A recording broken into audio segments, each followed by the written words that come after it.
sholat kamu. Rasul memerintahkan seperti itu. Kemudian apa? Beliau masih melihat bagaimana sahabat itu sholat. Kemudian setelah sholat dipanggil lagi untuk kedua kalinya. Ta'al, kemari, ulang lagi sholatnya. Sampai ketiga kalinya, kemudian sahabat itu mengatakan, ya Rasulullah, aku tidak bisa sholat lagi, melainkan lebih baik dari apa yang telah aku lakukan selama ini. Kemudian Rasul mengatakan, sholatmu ini ya bisa-bisa tidak bernilai di ibadah di hadapan Allah, tidak mendapatkan pahala. Kenapa? Ketika kamu sedang berdiri, kamu tidak cuma ninah. Ketika kamu sedang rukuk, kamu tidak ninah. Kemudian sedang tidak juga sama. Kemudian Rasul menyampaikan nanti di hari kiamat ada orang yang ya dari salah satu dari umatku sholat selama 70 tahun, tetapi sholatnya sama sekali tidak bernilai ibadah oleh Allah. Kenapa? Karena sholatnya itu sebatas hanya menunaikan kewajiban saja. Sebagai seorang muslim, tidak menghadapi atau menghidupkan roh di dalam jiwanya, bahwasanya beranggapan bahwasanya apa? Sholat itu bukan hanya fisik jasmani saja, tetapi juga harus menghadirkan yang namanya ruhaninya di dalam diri. Seperti itu. Luar biasa tentang sholat itu. Makanya, man tarkus sholat, barang siapa yang meninggalkan sholat, aku kafara, tunggu telah kafir, duna kufrin, tunggu telah kafir dari yang namanya agama ini. Bukan berarti orang yang sengaja meninggalkan sholat kemudian dia kafir secara mutlak, tidak. Butuh yang namanya hujjah yang harus ditegakkan terlebih dahulu. Untuk lebih jelasnya, agar kita menjadi orang-orang yang orang-orang yang beruntung dalam sholat kita, agar kita mendapatkan sama seperti orang-orang terdahulu. Ya, contohnya siapa? Rasulullah SAW dengan para sahabat ketika sedang menghadapi gundah gulana, keletihan dalam kehidupan, keletihan dalam mencari ilmu, keletihan dalam mencari nafkah. Beliau itu ya beribadah apa? Mencari kesenangannya, mencari rehatnya itu dengan apa? Dengan yang ada, dengan menunaikan sholat. Makanya dalil mengatakan ya Bilal arihna bis sholat. Wahai Bilal, ya bukan istirahatkanlah, tetapi tenangkanlah kami dengan sholat. Ini yang ingin kita bahas. Ya, ikhwat sekalian dan akhwat, kemudian ketika kita ditinggalkan 7 langkah oleh keluarga terdekat kita, 1, 2, 3, 4, 5, 6, 7, datang malaikat bertanya kepada kita untuk menanyakan. Hal yang pertama ditanya adalah tentang sholat. Apabila sholatnya benar, maka benarlah semua perkara dunianya. Dan apabila sholatnya sudah salah, maka semuanya bisa dikatakan salah. Maka betapa pentingnya sholat ini buat saya pribadi dan umumnya tentang bagaimana sih sholat yang benar. Supaya apa? Supaya kita ini sholat bukan berdasarkan apa? Karena kita pernah belajar, bukan karena berdasarkan kita ini ngikutin orang sholat, orang tua kita mengajarkan seperti ini. Tidak, tapi karena sholat kita dibangun di atas ilmu, ya itu yang paling penting. Kalian yang dirahmati Allah Subhanahu Wa Taala, berkaitan tentang sholat, berarti tolong disiapkan catatannya pribadi ya. Nanti hasil rekamannya, bukan hasil rekaman, hasil ringkasannya insya Allah nanti Anda berikan kepada antum sekalian ya, supaya agar menjadi bekal ilmu antum secara tertulis. Nanti Anda akan serahkan kepada Fauzan sebagai moderator pada hari ini. Tapi yang pertama adalah ketika kita mau sholat, tentunya seorang muslim itu dihadapkan dengan yang namanya kewajiban. Salah adalah setiap harinya sholat, berbeda dengan puasa.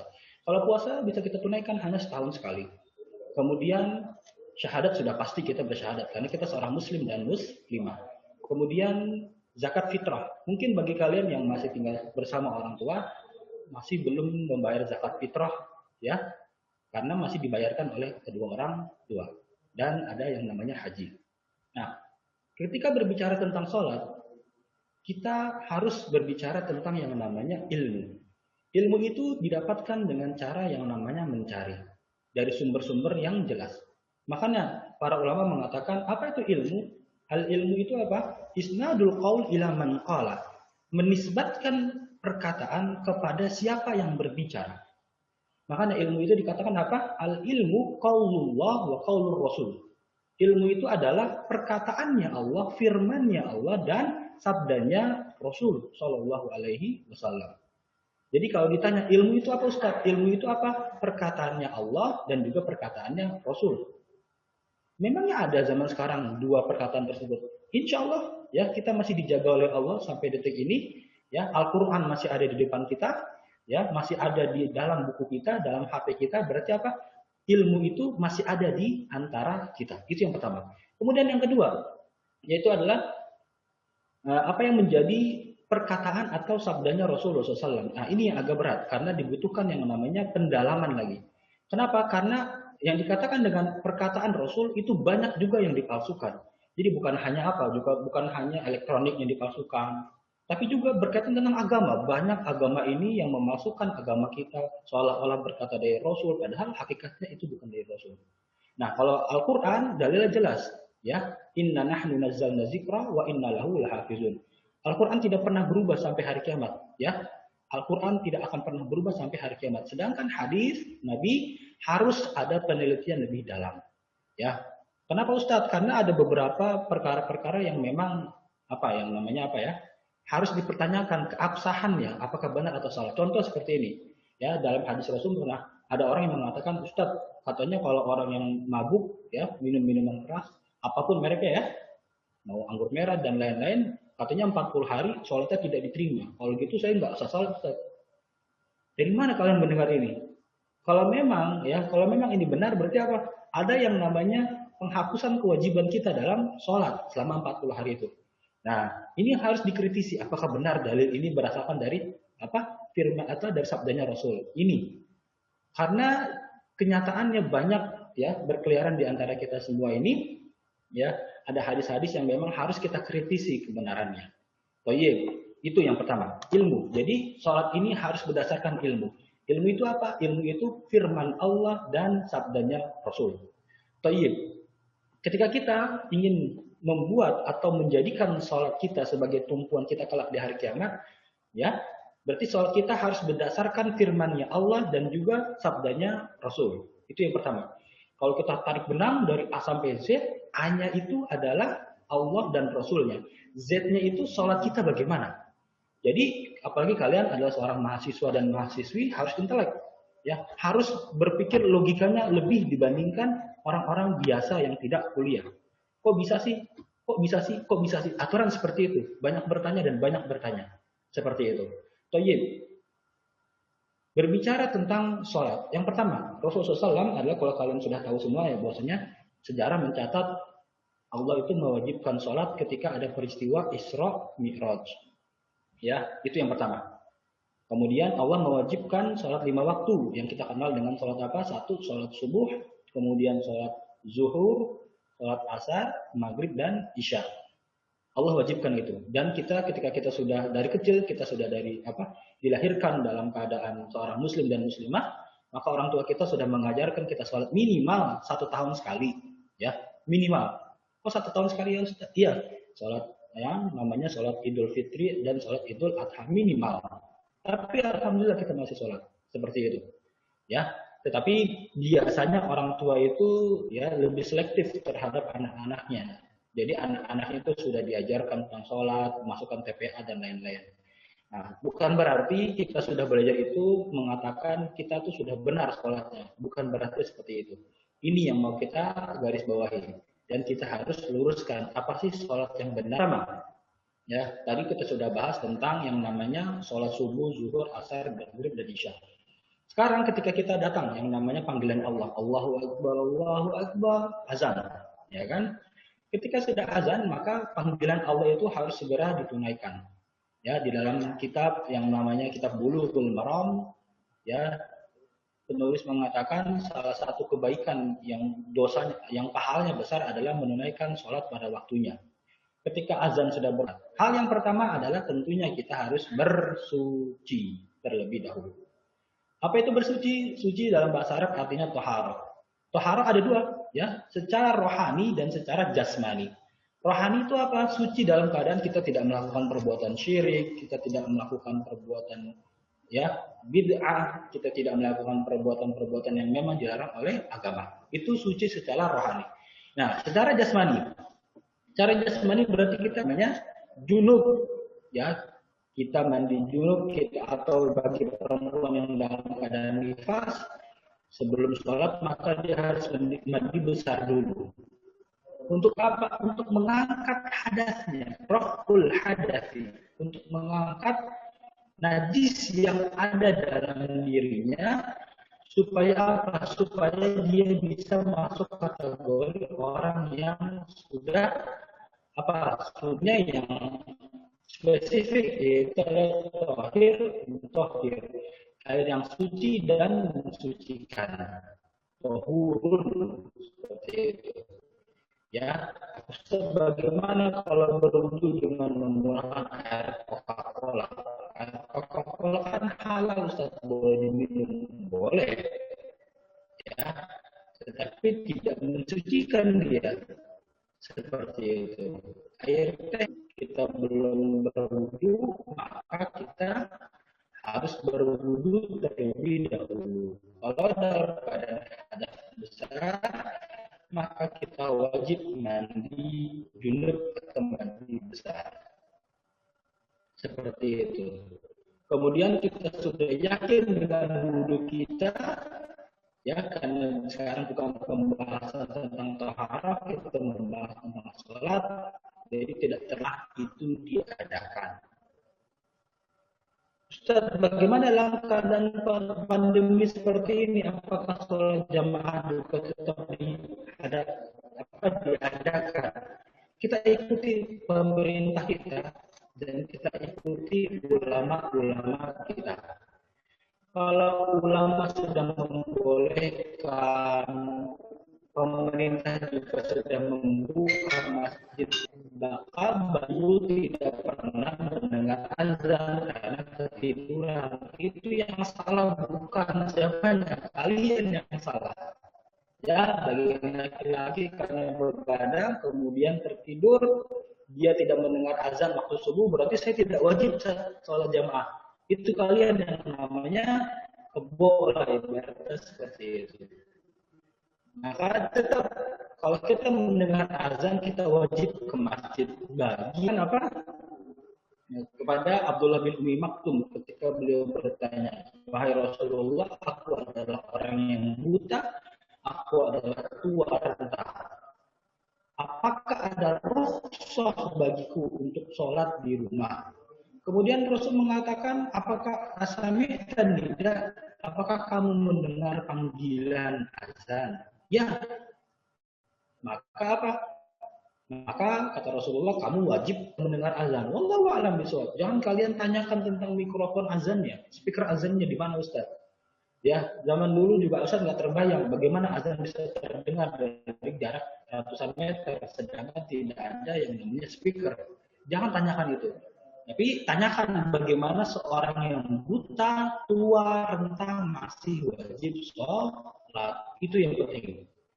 Ya, bagi yang laki-laki, bagi yang perempuan, tunaikan kalian punya orang tua di rumah yang mungkin imunitasnya lemah tidak sekuat kalian, maka sholatlah di rumah. Seperti itu. Kata para ulama ini adalah rukhsah bagi kalian. Ya, wallahu a'lam bishawab. Kemudian datang ke masjid. Kalau tidak ada, misalkan kalian sedang di rumah juga, maka hal yang pertama kalian harus lakukan adalah menghadap kiblat. Apabila Anda kita menghadap Ka'bah, apakah Ka'bah itu rumahnya Allah? Ya, Ka'bah itu bukan rumahnya Allah, ikhwas sekalian. Rumahnya Allah itu masjid. Ya, Ka'bah itu adalah patokan kita menghadap kiblat kita, bukan rumahnya Allah. Ya, makanya ada Ka'bah disebut para ulama Baitullah, betul, rumahnya Allah. Tetapi dalam lingkupan Baitul Haram, Masjidil Haramnya itu atau Masjidil Nabawinya itu, seperti itu. Maka masuk di dalamnya adalah Ka'bah itu di dalam Masjidil Haram, seperti itu. Dan itu disebut dengan Baitullah. Tetapi Ka'bah itu menjadi poros kita dalam kiblat kita dalam sholat. Seperti itu. Ustadz, bagaimana dengan di Indonesia? Kita tidak tahu pasti apakah sholat kita sudah pasti masuk menuju ke Ka'bah atau belum.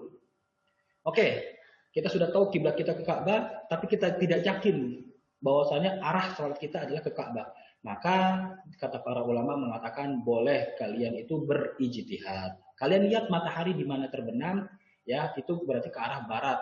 Kebetulan Ka'bah itu di arah barat kita, maka kita menuju arah kita ke arah barat. Ustadz, bagaimana kalau saya sedang jalan-jalan ke Korea? Tanyakan di mana arah yang namanya Masjidil Haram berada, bukan di barat tapi misalkan di timur, ya berarti arah kalian ke timur. Patokannya bukan barat karena kalian orang Indonesia, bukan, tapi patokannya adalah di mana Ka'bah itu berada. Seperti itu ya. Jadi kalau kalian mau safar kemanapun tetap arah kalian tidak berubah, yaitu kiblat kita di Ka'bah. Toyib. Maka hukumnya adalah wajib. Seperti itu. Kemudian ketentuan menghadap kiblat ini tidak menjadi keharusan bagi seseorang yang dalam keadaan berperang. Bagaimana mungkin dia berperang ya kan antara hidup dan mati? Misalkan TNI, Tentara Nasional Indonesia kita sedang menjaga perbatasan ya, ada KKB kan? Apa sih namanya kelompok bersenjata dari Papua. Waktu sholat, yang muslim wajib sholat walaupun dalam keadaan berperang. Tapi kalau dia nongol sedikit ya headshot dia mungkin ya. Kalau kalian pernah main PUBG itu kan headshot kepalanya. Kalau nongol sedikit, meninggal dia. Nah, kata para ulama tetap dia sholat, tetapi tidak usah menghadap kiblat. Dia tetap sholat, tapi tidak harus menghadap kiblat bagi yang dalam keadaan peperangan. Kenapa? Karena dalam keadaan khauf, ketakutan. Seperti itu. Tapi wajib tetap yang namanya sholat. Ya. Kemudian juga tidak menjadi keharusan bagi orang yang sedang sakit. Kalian sedang sakit, ya kan? Sakitnya sakit berat, ya, sakit berat. Misalkan sakitnya apalah berat, kanker lah, ya. Mungkin kalau bagi kalian bukan kanker, kankernya bukan penyakit, tapi kantong kering mungkin kalau bagi kalian. Tapi bagi orang tua kita yang penyakitnya kanker beneran, ya memang tidak harus menghadap kiblat karena ya kekhawatiran kalau dia bangun dan segala macam malah menyebabkan kematian bagi si orang sakit tersebut. Begitu juga dengan orang yang apa yang sedang bersafar, seperti itu. Contoh, kita sedang dalam keadaan naik kereta ke Surabaya, ya kan? Ya, tidak usah dipaksakan menghadap kiblat. Karena kenapa? Karena kita dalam keadaan safar, bukan dalam keadaan mukim, diam di rumah. Kalau pada mukim kalian sholatnya asal-asalan, baru itu yang tidak boleh. Harus ke kiblat. Tapi kalau dalam keadaan safar, di pesawat, kemudian di mobil, di kereta, sholatlah kemanapun kalian menghadap. Yang penting niatnya adalah untuk sholat. Ya, kiblat itu menjadi patokan, tapi pada hakikatnya Allah itu ada di langit, ya, seperti itu. Thayyib. Kemudian juga ya, ikhwas kalian, wajib ya, yang ketiga adalah wajib bagi kita yang melihat Ka'bah. Contoh misalnya seperti ini. Fauzan dan Akharif nanti dapat hadiah dari Unsada ya kan, pergi ke Baitullah untuk yang namanya umroh. Ya kan? Kemudian dipanggil oleh jadi tamunya Allah. Ingat, tamunya Allah itu bukan bagi orang-orang yang kaya saja. Ustaz, saya kaya, uang saya miliaran, tapi dia nggak pernah umroh. Tapi dia tidak pernah haji. Karena dia tidak dipanggil oleh Allah. Orang yang umrah, orang yang haji itu adalah orang-orang yang memang menjadi pilihannya Allah. Ya, doifullah, tamunya Allah. Ada orang yang tidak punya uang tapi dia bisa umrah karena hatinya bersih dan dia berdoa, ya Allah jadikan saya tamumu. Ya, ketika apa? Fauzan dan nanti Ari insya Allah umrah atau haji dan ikhwas kalian iman dan lain-lain ikhwah dan akhwat. Ketika umrah itu apa? Kalian akan melihat Ainul Ka'bah. Bentuk Ka'bah itu seperti apa? Oh ternyata Ka'bah seperti ini. Maka kalian harus wajib sholat menghadap Ka'bah. Tidak boleh meleset gitu. Kalau kalian main game mungkin aim kalian boleh meleset, tapi kalau sedang sholat Ka'bah terlihat maka wajib menghadap Ka'bah. Tidak boleh tidak. Ya, seperti itu. Itu kata para ulama. Sedangkan bagi kita yang tidak melihat Ka'bah secara langsung, kira-kira saja. Makanya ada revisi tentang kiblat. Sebenarnya kalau kata para ulama berbeda pendapat. Sebenarnya tidak harus ada yang namanya revisi. Kayak misalkan di Unsada itu kan ada bengkok sedikit kan sholatnya. Kenapa? Karena kita salah Ustadz, kita tidak menghadap Ka'bah. Ya, kalau kita tarik ya tali rafia dari Ka'bah sampai kita mungkin ya, baru lurus. Kalau itu sama aja sepertinya kan. Yang penting kan intinya menghadap ke arah barat, yaitu di mana Ka'bah itu berada. Tidak usah dipinggir-pinggirkan seperti itu. Tapi karena para ulama berbeda pendapat, ya, kemudian juga mungkin kekhawatiran sholatnya tidak diterima, ya gak apa-apa. Kita ikutin ulama kita ikutin pemerintah kita. Kenapa? Karena kita tidak menanggung dosanya. Yang nanggung dosa siapa? Mereka yang sekarang sedang duduk di pemerintahan, yang jadi menteri agama. Nanti kita tuntut di akhirat kalau mereka tidak benar. Nanti kita tuntut mereka kalau mereka apa? Membuat kebijakan-kebijakan yang aneh-aneh. Di dunia mereka hidup cuma 70 tahun, 80 tahun. Silakan senang-senang. Nanti di akhirat kalau kebijakan mereka tidak benar, apalagi kaitan tentang agama, silahkan kalian pertanggungjawabkan di hari kiamat. Mudah-mudahan dari kalian nanti ada yang menjadi menteri, baik wanita ataupun laki-lakinya ya, akhwat dan ikhwannya. Mudah-mudahan dan bisa menjaga kearifan dan juga keaslian agama ini. Toyib, baik lagi. Kemudian Ustadz, bagaimana hukum sholat tanpa menghadap kiblat? Jelas, hukumnya adalah salah. Kalau dalam keadaan tenang, mukim, seperti ini nih, ya. Ustadz, bagaimana kalau misalkan saya dalam keadaan pergi, kita jalan-jalan ke villa, ke puncak. Kemudian kita tidak tahu kiblatnya kemana. Ini boleh, karena kita uzurnya jelas tidak tahu. Tapi kalau sudah jelas, kita di rumah saja, kemudian sholatnya juga di rumah, kemudian kita salah kiblat, nah itu harus wajib mengulang sholatnya. Seperti itu ya. Wallahu alam bishawab. Jadi kalau ditanya apa hukum yang pertama, apa yang harus kita lakukan sebelum sholat, apa yang menjadi rukun dalam sholat adalah menghadap kiblat. Mudah-mudahan jelas ya. Jadi sebelum kita mengangkat tangan Allahu Akbar dan lain-lain, kita pastikan diri kita dulu pasti ya, dengan pasti dengan ilmu kita sudah menghadap kiblat. Seperti itu. Sama seperti kalian juga, jika nanti ikhwan dan akhwat ingin menikah, pastikan dulu yang melamar kalian itu orang yang kalian pengen. Jangan terima-terima aja lamarannya ya. Kalian harus jelas dan pasti, oh yang melamar saya si fulan. Terima. Seperti itu. Kalau tidak jelas jangan. Seperti itu ya. Wallahu a'lam bishawab. Itu yang pertama, kiblat. Yang kedua, berdiri. Nah, ketika kita sudah menghadap kiblat, kita wajib atau kita menjadi rukun untuk berdiri. Apa itu rukun? Rukun apabila ditinggalkan maka tidak sah. Seperti itu. Nah, wajib untuk berdiri ya, kecuali ya, yang katakan kita semua yang sehat dalam keadaan sehat walafiat, dalam keadaan normal ya, tidak lumpuh, maka kita wajib berdiri. Kecuali boleh tidak berdiri bagi siapa? Satu, orang yang sedang dalam keadaan khauf yang tadi Anda bilang ya, dalam keadaan perang, dalam keadaan berkendara, kita jangan paksakan. Kita lagi di mobil ya kan, mobilnya Avanza, kita berdiri untuk sholat. Lagi kenceng di tol Cipali, yang ada kita terbang kitanya ya. Jadi dipaksakan, duduk saja, tidak harus berdiri. Karena apa? Dalam keadaan bersafar, dalam keadaan perang. Jangan sampai kita ketembak cuma gara-gara kita berdiri dan kita tidak tahu, ternyata boleh sholat untuk duduk. Boleh sholat dalam keadaan tengkurap, dalam keadaan khauf, dalam keadaan ketakutan karena keadaan berperang. Kemudian boleh juga bagi orang-orang yang sakit tidak mampu untuk berdiri, maka dia boleh untuk apa? Untuk tidak yang namanya berdiri. Duduk saja seperti ini ya. Bagi orang-orang yang mampu, orang-orang yang tidak mampu karena sakit, boleh dia duduk saja seperti itu. Tapi harus dipaksakan dulu. Kalau misalkan Ustadz saya paksa pusing kepala saya Ustadz, kemudian juga kalau saya sujud ada bisul di kepala saya, sakit bisul saya, maka kata para ulama kalau tidak menyebabkan kematian tetap lakukan. Kecuali kalian berdiri kemudian kalian jadi meninggal, baru kalian boleh sholat dalam keadaan duduk. Tapi ingat, fattaqullaha mastata'tum. Bertakwalah kita semampu kita. Seperti itu. Kemudian adalah orang yang sholat nafilah, ya, sunnah. Kita tahu ada yang namanya sunnah dalam sholat itu, maka kita dibolehkan untuk duduk saja dalam keadaan di atas kendaraan tapinya. Kalau dalam keadaan normal kita sedang sholat di masjid, kemudian setelah sholat sunnah, maka tetap sholat sunnahnya itu dengan berdiri. Kita pengen sholat sunnah tapi di mobil, boleh, ya boleh saja, tapi dengan apa? Dengan duduk, tidak dalam keadaan berdiri, seperti itu. Oke, ya.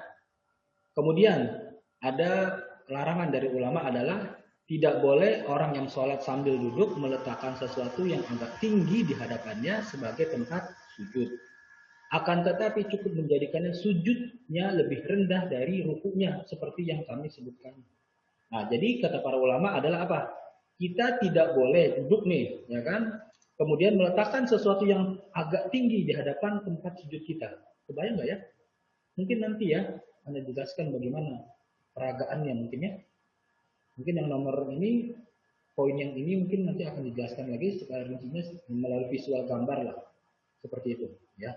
Intinya adalah ya, kalau memang kita tidak mampu untuk berdiri karena sakit ya, karena khauf, karena takut, karena dalam keadaan bersafar, dalam keadaan di kendaraan, di kapal feri, di pesawat, di kereta, di mobil, maka kita boleh untuk duduk sholatnya. Ya, seperti itu. Itu, ya. Kemudian Ustaz, tata caranya bagaimana? Tata caranya kalau sholat kalian di kapal laut atau perahu atau di pesawat dibolehkan. Yang pertama, tetap kalian wajib tentang sholat, ya. Kemudian juga kalian juga boleh, tadi Ustaz bilang, boleh kalian itu duduk, ya. Kemudian kalau misalkan kapal feri Ustaz goyang-goyang, Ustaz kita lagi ke Pulau Seribu, kemudian lagi waktu sholat asar, perjalanan dari apa namanya Muara Angke ke Pulau Kelapa lah, 4 jam misalkan, ya. Atau ke pulau apa ya namanya? Bukan. Anda pernah tuh 4 jam di kapal, ya kan? Keadaan goyang-goyang seperti ini kan? Tetap sholat, tetap sholat. Ustaz, bagaimana kalau misalkan kita takut jatuh, nyungsep gitu Ustaz? Pegangan tiang, kemudian kalian tetap sholat. Allahu Akbar seperti ini. Boleh seperti itu. Ya, kalau di kapal laut, kalau di kapal terbang mungkin di pesawat, walau alam. Karena Anda belum pernah pergi jauh sampai ke luar negeri, paling ke dalam kota saja, jadi penerbangan cuma 1 jam 2 jam saja. Ya, keluar kota. Kalau luar negeri mungkin yang butuh 9 jam kayak seperti ke Amerika seperti itu ya, mungkin nanti berbeda lagi tata caranya. Ya, wallahu alam bisawab. Toyib, kemudian ya, ketika berbicara tentang berdiri, maka kita setelah kita berbicara tentang menghadap kiblat, kita harus berdiri. Nah, kemudian setelah berdiri, maka apa yang kita lakukan adalah berikutnya adalah niat. Ah, ini niat yang menjadi perdebatan para ulama, ya. Niat ini sudah menjadi apa? Menjadi apa namanya? Khilaf. Apa itu khilaf? Khilaf itu perbedaan, ya. Perbedaan itu apa? Perbedaan ulama berdasarkan sabdanya Rasulullah SAW, gitu. Jadi dulu kalau berbicara tentang perbedaan pendapat, ya, perbedaan tentang khilafiyah, Anda jelaskan dulu biar kalian tidak terlalu apa awam lah. Ibaratnya kalian pernah dengar permasalahan ini. Di zaman Rasul ya, hadisnya jelas, bisa kalian cari di kitab Riyadhus Shalihin tentang bagaimana Rasul itu apa namanya menghadapi suatu permasalahan yang memang menjadi khilafiyah atau menjadi perbedaan pendapat antara para sahabat, dan Rasul ini masih hidup. Toyib seperti ini. Ada sekelompok sahabat, ya, yang pertama adalah Rasul menyampaikan jangan kalian sholat asar sebelum kalian sampai di kota ini. Nah, jadi ada safar dia dari A dan B. Berangkat dari sini ke sini. Ya, Rasul menyampaikan jangan kalian sholat asar sebelum kalian sampai. Akhirnya berangkatlah sahabat ini, kelompok sebagian. Nah, kemudian apa? Melihat waktu asar yang akan habis, matahari ingin tenggelam, sahabat yang apa? Yang mengatakan, yang mendengar sabda Rasul, beliau mendengar semua perkataan Rasul. Ini kita dilarang salat sebelum sampai, tetapi waktu pengen habis. Seperti itu. Akhirnya apa? Beberapa sahabat itu mengatakan, ayo kita sholat dulu sebelum waktunya habis. Seperti itu. Akhirnya apa? Sebagian rombongan dari sahabat ini, dia sholat dulu sebelum sampai di kota tersebut. Kemudian sebagian lagi ngotot mengatakan, wah tidak bisa, saya harus sampai dulu baru sholat. Akhirnya apa? Terjadi perbedaan pendapat, ya, khilafiyah antara kelompok A dan kelompok B. Bukan geng A dan geng B, tapi ini sahabat, ya, yang jelas-jelas generasi terbaik, yang sebagian dari mereka itu adalah orang-orang yang dijamin masuk surga tanpa hisab. Bayangkan, masih berbeda pendapat, ya. Yang satu sholat padahal belum sampai, yang satu sholat tapi sudah sampai. Dua-duanya sudah sholat. Akhirnya apa? Sampai permasalahan ini kepada baginda SAW. Wahai Rasulullah, kami berbeda pendapat. Ada yang kekeh sholat ketika sampai, ada yang melanggar perintahmu. Dia itu sholat dan mereka belum sampai karena waktunya sudah pengen habis. Nah, Rasul menyampaikan yang ini benar, yang ini benar. Ya, sahabat yang sebelum sampai sholat benar, sahabat yang baru sampai dan sholat itu benar juga. Berarti apa? Dua-duanya benar. Nah, dari sini kita tahu, oh ternyata masalah perbedaan pendapat ini sudah ada dari zaman dulu. Bukan hanya dari zaman sekarang. Ustadz, di sini ada yang namanya kunut subuh. Yang di sini tidak kunut subuh. Mana yang benar? Nanti kita akan jelaskan semua secara terperinci. Toyib, berkaitan tentang niat. Toyib, yang pertama, niat itu adalah hukumnya wajib. Kenapa? Untuk membedakan mana yang wajib dan mana yang sunnah tentunya berbeda niatnya. Berbeda niatnya berarti berbeda juga bagaimana kita menerapkan apa yang kita jalankan. Anda tidak berbicara tentang kegiatan yang lain, tapi khusus kepada masalah sholat. Sholat ini, sholat 5 waktu misalkan ya. Sudah pasti kita akan menghadapi yang namanya sholat lima waktu dalam kehidupan kita sehari-hari. Hal yang pertama kita harus garis bawahi adalah kita harus punya niat. Ya, baik. Kita bangun, Allahu Akbar, bangun subuh. Wah, subuh nih, wudhu. Ya, orang yang sudah bangun subuh itu sudah pasti bangunnya untuk niat sholat subuh. Secara tidak langsung, misalkan antum ya, misalkan gini kan, Fauzan lah, ambil contoh. Bawa baju, pakai baju, kemudian bawa ransel, kemudian bawa mata kuliah ke kampus. Pasti niatnya itu tuh kuliah. Di awal ya, walaupun nanti dia belok ke rumah temannya, walau alam. Tapi intinya adalah itu niatnya di awal adalah untuk ke kampus. Jadi ada orang yang bangun sholat subuh, ya, Ustaz, tapi saya lupa niatnya.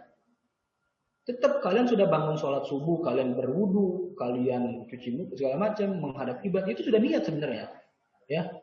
Tanpa harus kalian sebutkan lagi niatnya atau dijaharkan niatnya, seperti itu. Ah, itu yang pertama. Jadi niat itu kata para ulama yang pertama adalah niat itu di dalam hati, seperti itu. Kemudian yang kedua, ya, ulama berpendapat, wah kalau bisa niatnya ditalafuzkan, diniatkan atau diucapkan, ya, usolli fardu misalkan, subahi rakaataini makmuman lillahi taala misalkan seperti itu ya. Ada juga niat-niat yang lain banyak seperti itu.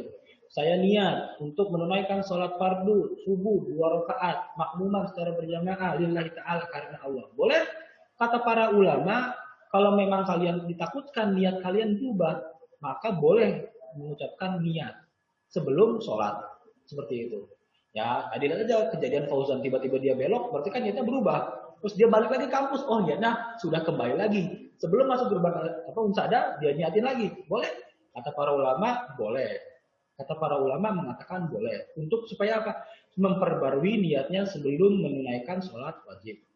Tapi mudah-mudahan lah, ya, karena sholat ke masjid itu tidak jauh seperti ke kampus kalian, tadi niatnya tidak berubah. Nah, Anda lebih condong kepada pendapat yang pertama, yaitu apa? Niat itu tidak usah ditalafuzkan, ya, tidak usah diucapkan, ya, cukup di dalam hati saja. Tapi kalau kalian merasa Ustaz niat saya kayaknya berubah nih, ya, yang tadinya sholat zuhur jadi sholat asar, nggak mungkin kan? Rasanya tidak mungkin seperti itu. Yang tadinya pengen sholat zuhur, malah niatnya sholat sunnah 2 rakaat sebelum duduk tahiyatul masjid. Tidak mungkin rasanya, pasti tetap, ya, seperti itu. Jadi wallahu alam bisawab. Itu perbedaan pendapat ulama. Ada yang mengatakan apa? Boleh, ya, tanpa melafazkan niat kita.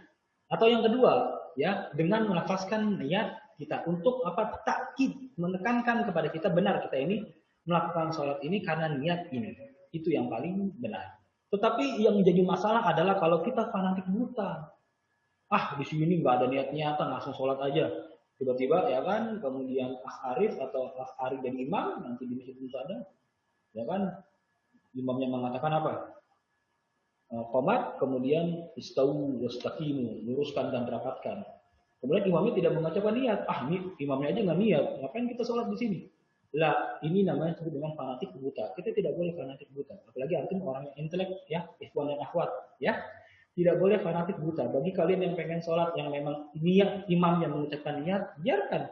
Nanti imamnya akan ditanyakan oleh Allah, yang tidak mengucapkan niat juga akan diminta pertanggungjawaban oleh Allah. Biarkan, kita tidak boleh fanatik buta.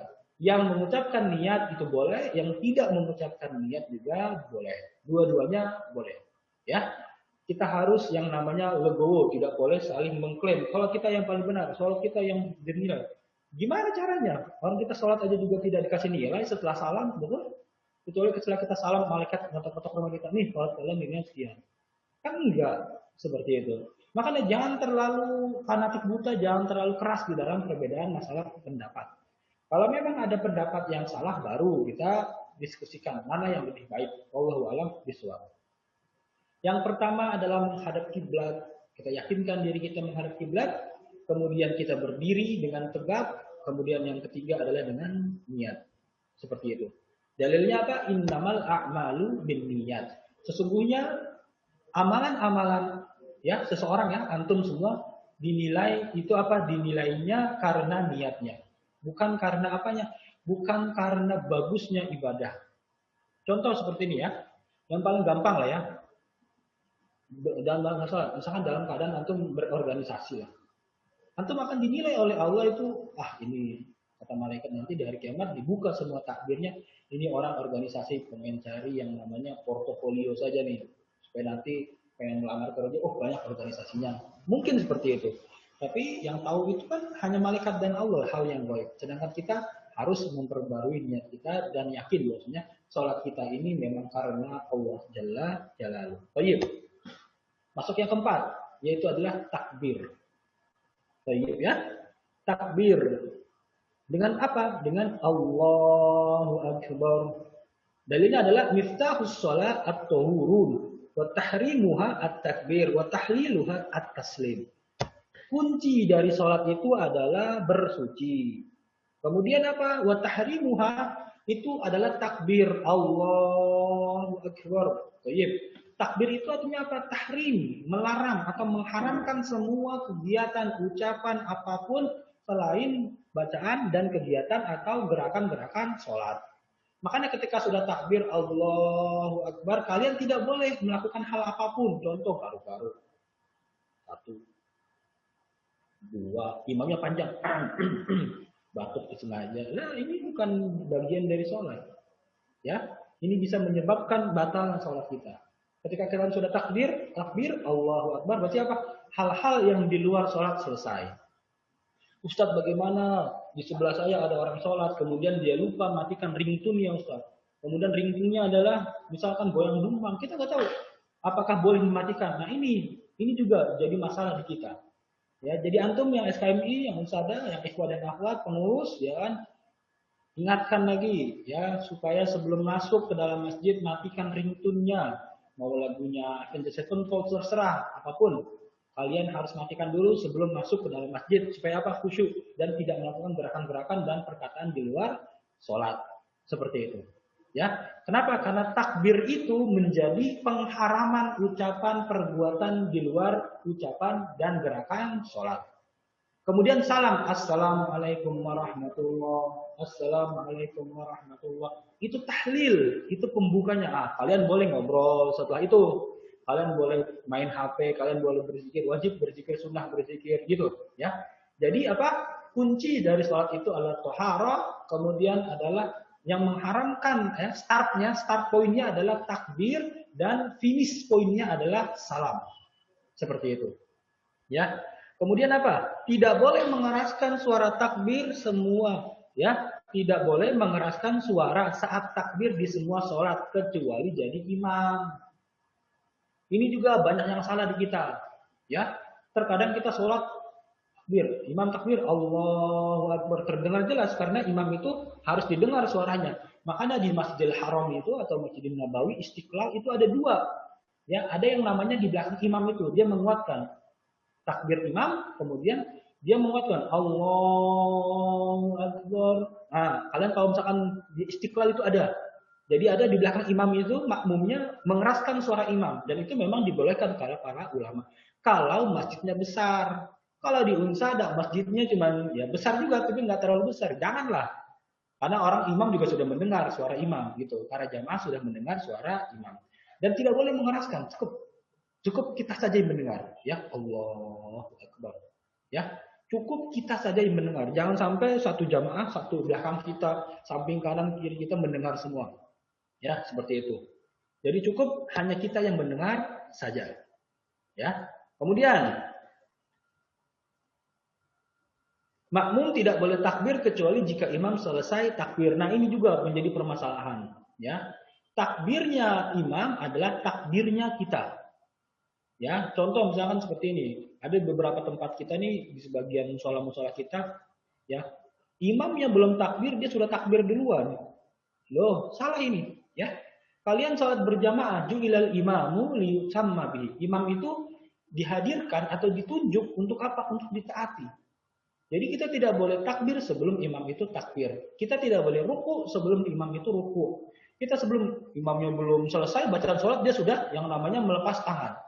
Persiapan untuk ruku. Nah, ini salah. Ya, bahkan dikatakan para ulama adalah sholatnya tidak sah. Ya, mungkin karena ketidaktahuan, tapi tidak boleh. Ya, bagi kalian yang sudah punya ilmunya, sampaikan. Bagi misalkan kalian menemukan teman-teman kalian menemukan, kemudian mereka sholat seperti ini, maka sampaikan. imam itu untuk ditaati. Ruku. Ketika imam belum takbir, maka jangan takbir terlebih dahulu. Wallahu a'lam bishawab. Baik. Bagaimana tata caranya? Nah, ini tata caranya. Ya. Kelihatan nggak ya? Tata caranya, ikhwah. Yang pertama adalah satu, ya. Ini tegak, ya. Ini antara di sini dada. Kemudian tangan dibuka, tidak boleh dirapatkan, kemudian dia menghadap ke atas seperti ini. Kemudian diarahkan seperti ini. Ya, mengangkat tangan. Allah. Ini ya. Kemudian yang kedua adalah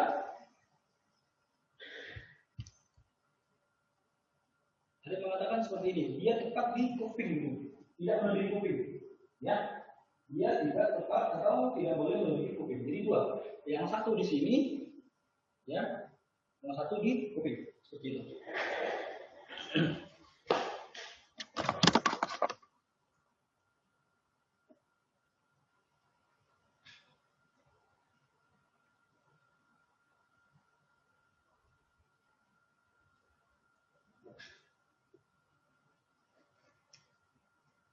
Baik, Ufan. Nah, jadi apa? Yang pertama adalah mengangkat kedua tangan bersamaan dengan takbir atau sebelumnya. Ya, berarti apa? Allah bersamaan dengan takbir atau sebelum takbir. Jadi kita sebelum takbir kita angkat tangan, kemudian baru takbir. Allahu Akbar gitu ya. Nah, kemudian apa? Ingat, yang menjadi kesalahan kita tuh rapat, kemudian dia tidak menghadap ke arah langit. Yang benar adalah Rasul menyampaikan adalah dua. Satu, yaitu adalah sejajar dengan pundak, ya, sebatas bahu nih, ya kan, bahu tidak boleh melebihi. Atau yang kedua, yaitu apa? Tidak boleh melebihi kuping atau telinga, seperti itu. Dan dia lurus ke sini, ya, seperti itu ya. Kemudian apa? Dibuka jari-jarinya, kemudian ditangkap. Takbirnya boleh bersamaan atau gerakan dulu baru takbir. Allahu Akbar, seperti itu. Itu gerakan yang pertama, yaitu gerakan mengangkat tangan, ya. Nah, kemudian adalah meletakkan kedua tangan dan caranya. Yang pertama adalah secara teorinya adalah meletakkan tangan kanan di atas tangan kiri sesudah takbir. Allahu Akbar, tangan kiri di bawah, tangan kanan di atas, ya. Kemudian apa? Meletakkan telapak tangan kanan di atas di punggung tangan telapak kiri berbelangan. Ini kan punggung, betul? Nih. Meletakkan di sini. Seperti itu, ya. Kemudian di sini. Satu, ada 3 tempat nih, ya. Ada 3 tempat. Yang pertama di dada sini, jelas. Betul ya? Nih di sini. Satu. Nah, ini di sini. Ya. Satu. Kemudian yang kedua agak bawahan sedikit. Kemudian yang ketiga di sini. Ini batas maksimal, ya. Kemudian apa? Kalau yang di sini malas ini. Kalau yang di sini juga Ustaz nggak tahu dalilnya apa. Kalau yang di sini udah nggak niat, ini pengen apa namanya, cepet-cepet istirahat ya. Seperti itu ya. Jadi apa? 1 di sini, 2 di tengah atau di tengah. Kalian kan punya apa? Ruang dada yang berbeda-beda. Jadi apa? Bagi yang ikhwan itu adalah lihat di mana kalian ruku. Di mana kalian mengangkat tangan kalian kemudian meletakkan tangan. Ingat ya, ini punggung tangan, kemudian dipegang wristelnya, dipegang seperti ini dan dia sholat. Ada juga yang mengatakan seperti ini, boleh. Ya, itu dalilnya banyak. Kalian boleh tempatkan tangan kalian dimanapun kalian mau, tetapi hanya terlepas dari 3 hal itu, tidak boleh lebih. Ya, ada juga yang sholat apa? Dia dipegang pundaknya seperti ini, misalkan ya. Nih, di sini dia. Ini sholat kalau dalam keadaan berperang. Kalian bawa apa? Spidol? Enggak kan? Ya kan, bukan bawa pedang. Kalau kalian bawa pedang di sini, karena kenapa? Setiap ada musuh dia menghadap kiblat. Kalau sekarang misalkan kalian bawa termos, ya kan, apa bawa termos sholat? Ya? Ya. Jadi apa? Tetap kembalikan lagi ke sini, ya, atau yang lebih atas lagi, ya. Wallahu a'lam bishawab. Thayyib, ya. Ingat, meletakkan kedua tangan itu adalah di atas dada. Laki-laki dan perempuan dalam hal tersebut sama. Ingat ya, perempuan dan laki-laki sama, tepatnya di situ.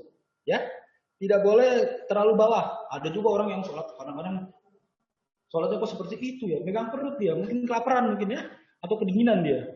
Oh, malam bishawab, siapa yang dia ikutin itu? Ya, tapi Rasul menyampaikan sholat itu seperti itu. Satu, sebagai tanda bahwasanya itu kita serius dalam sholat kita. Bukan hanya sholat sebagai apa pembatas atau menggugurkan kewajiban kita dalam sholat. Seperti itu ya. Kemudian ya, tidak meletakkan tangan kanan di atas lambung. Nah, tuh kalian, lambung nih jangan dipegang. Lambungnya nggak bakal kemana-mana, ya. Tapi taruh di sini supaya apa? Kalian khusyuk dalam sholat. Kemudian apa yang diperintahkan adalah khusyuk dan melihat ke tempat sujud. Seperti itu. Ya. Ustadz, bagaimana kalau misalkan tempat sujud kita bentuknya, ya kan sekarang mas sajadah banyak bentuknya ya. Ada yang bentuknya Ka'bah, ada yang bentuknya apa. Kata para ulama adalah kalau bisa tempat sujud kalian adalah lantai kalau bisa. Ya, karena zaman dulu itu tidak ada yang namanya sajadah. Betul? Dan Rasul itu kalau sujud, kenapa jidatnya itu hitam? Karena panas. Bayangkan saja jam 12 siang di padang pasir kalian sujud. Ya kan yang panasnya hampir 40 derajat. 40 derajat Celcius, kita yang 20-30 udah panasan. Seperti itu ya. Bagaimana yang 40 derajat? Rasul itu kalau sujud itu lama. Ya, karena saking apanya? Saking khusyuknya dalam sholat. Dan beliau itu melihat yang namanya pandangan dalam sujudnya. Supaya apa? Supaya khusyuk. Ingat, ini yang paling penting juga, khusyuk. Khusyuk itu apa? Khusyuk itu sampai kalian tidak bisa mendengar apa yang kanan, apa yang kiri. Ya, jadi di kanan kiri kalian tidak mendengar. Berarti Ustaz, kalau saya sholat jamaah, imamnya baca apa, saya nggak dengerin dong. Beda, asik. Ya, beda. Berarti bukan itu khusyuknya. Kalau khusyuknya dalam sholat berjamaah adalah mendengarkan bacaan imam. Saking khusyuknya sampai kalian ngantuk, ini juga salah. Ya, kalau kalian sholat sendiri, ya, sampaikan kalau sholat sendiri, ya, kalau kalian sholat sendiri, maka khusyuknya dengan apa? Buat pandangan kalian menghadap tempat sujud, kemudian tangannya benar-benar kuat, kemudian apa? Fokus dalam bacaan. Bagaimana kalau sholat jamaah? Sholat jamaah itu sholat kita dinilai oleh imam. Imam kita baik, maka kita akan mendapatkan dari apa yang dijanjikan sholat dalam berjamaah. Kalau sholat kita buruk gara-gara imamnya tidak benar, imamnya tidak sholat sesuai dengan apa yang diperintahkan, biarkan imam yang menanggung. Jadi bagi kalian yang laki-laki ya, sebelum kalian bisa atau akan melamar anak orang, ya, kalian akan menikah, sholat kalian dulu benarkan, karena kalian akan dihadapkan di pundak kalian itu kewajiban kalian, istri kalian, ya. Bagi laki-laki, bagi yang perempuan, biarin saja. Kalau kalian mau mencari yang namanya ikhwan, cari yang soleh, yang pintar sholat, yang pintar ngaji. Ya kenapa? Karena nanti kalian akan menunggakkan apa? Kalian akan mendepositokan dosa-dosa kalian kepada imam kalian. Seperti itu. Ibaratnya ya. Jadi tenang, kalau sholat jamaah biarkan imam saja yang tanggung jawab. Ya. Biarkan imam saja. Kita cukup mengikuti gerakan imam. Khusyuknya kita ya khusyuknya imam. Ya. Kalau imamnya tidak khusyuk, tenang, imam yang menanggung. Seperti itu. Makanya jangan senang kalian dipilih jadi imam, ya. Hati-hati, ya. Pemimpin menjadi pemimpin itu juga bisa menjadikan celakanya kita dalam kehidupan. Ingat, apalagi dalam keadaan sholat. Bukan berarti Ustadz saya senang saya jadi imam. Iya, bagus kalau jadi imam, terkenal. Tapi ingat, di hari kiamat kita akan pertama kali yang dihisab sebelum jamaah ya kita imam. Itu baru imam sholat. Bagaimana nanti kalau kalian jadi yang namanya ketua RT, ya kan, ketua RW, ketua camat, lurah, bupati, kemudian gubernur, kemudian mendagri, kemudian menko kesra, kemudian presiden. Kita akan menuntut ya, lihat 370 juta penduduk Indonesia akan menuntut ya orang-orang yang menjadi orang pemimpin kita pada saat ini kelak di hari kiamat. Itu baru perkara yang lain. Kalau perkara sholat, balikan lagi kepada imam dan diri kita masing-masing. Wallahu a'lam bishawab. Kemudian ketika sedang sholat, ya sedang dalam keadaan berdiri, maka tidak boleh menoleh ke kanan kiri. Ya, apapun yang terjadi, Anda sampaikan, apapun yang terjadi kalau kita dalam sholat, maka kita tidak boleh menoleh ke kanan ataupun ke kiri. Khusyuk kita adalah dengan menghadapkan kita di pandangan kita ke dalam tempat kita sujud. Kemudian tidak boleh juga menghadapkan pandangan kita ke langit. Gitu ya. Ada sih sholat itu boleh nggak ya kita sholat menghadap ke langit? Ada orang yang jelalah tapi masjidnya bagus ya, misalkan kalian ke Masjid Nabawi gitu kan, atau Atin lah, Atin nggak usah jauh-jauh, misalkan kalian ada yang tinggal dekat Atin cuman ornamennya bagus, desainernya bagus kan, kalian nggak tapi bagus banget masjidnya kan. Nah ini tidak boleh ya, kata para ulama ya, tidak boleh kalian itu bagi yang laki-laki ataupun yang perempuan sholat melihat telinga ke kanan, celenguk ke kiri, dan juga melihat ke langit-langit. Kenapa? Karena kedua amalan tersebut bisa membatalkan sholat kita. Bahkan yang lebih parah, nanti Allah bisa suruh serupakan wajah kita dengan wajahnya monyet. Seperti itu. Ya, Allah serupakan wajah kita dengan wajahnya monyet. Bagi siapa? Bagi orang-orang yang suka celingak-celinguk kanan kiri ke atas, kanan kiri ke atas. Seperti itu. Dan mudah-mudahan tidak ada di antara kita yang sholatnya seperti itu. Jadi ketika tangan itu sudah berada, tangan kanan di tangan kiri, maka pandangan kita ke bawah, sujud ke arah tempat kita sujud, kemudian kita fokus, ya, kita khusyuk, kita baca dan kita hadirkan hati kita dan kita sinkronkan kepala kita, ya. Sedangkan apa? Kita tidak bisa khusyuk karena apa? Suara yang mengganggu, adik kita yang mengganggu ataupun hal-hal apapun, itulah yang menjadi apa? Jihad kita di dalam sholat. Karena sholat itu penuh tantangan dari takbir sampai taslim, sampai salam. Wallahu a'lam bishawab.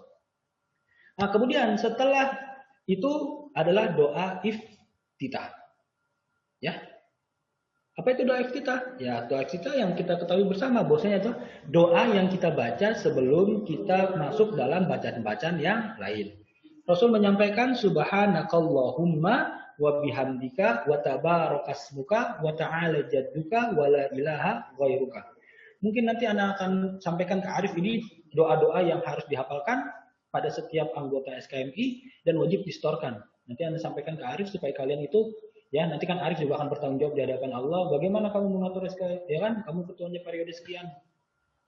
Mulai dengan sholat. Antum tidak bisa merubah sesuatu bukan dengan apa? Dengan gini-gini enggak, tapi dengan sholatnya dulu. Ketika orang itu berubah sholatnya, maka berubah semua perkaranya. Ya.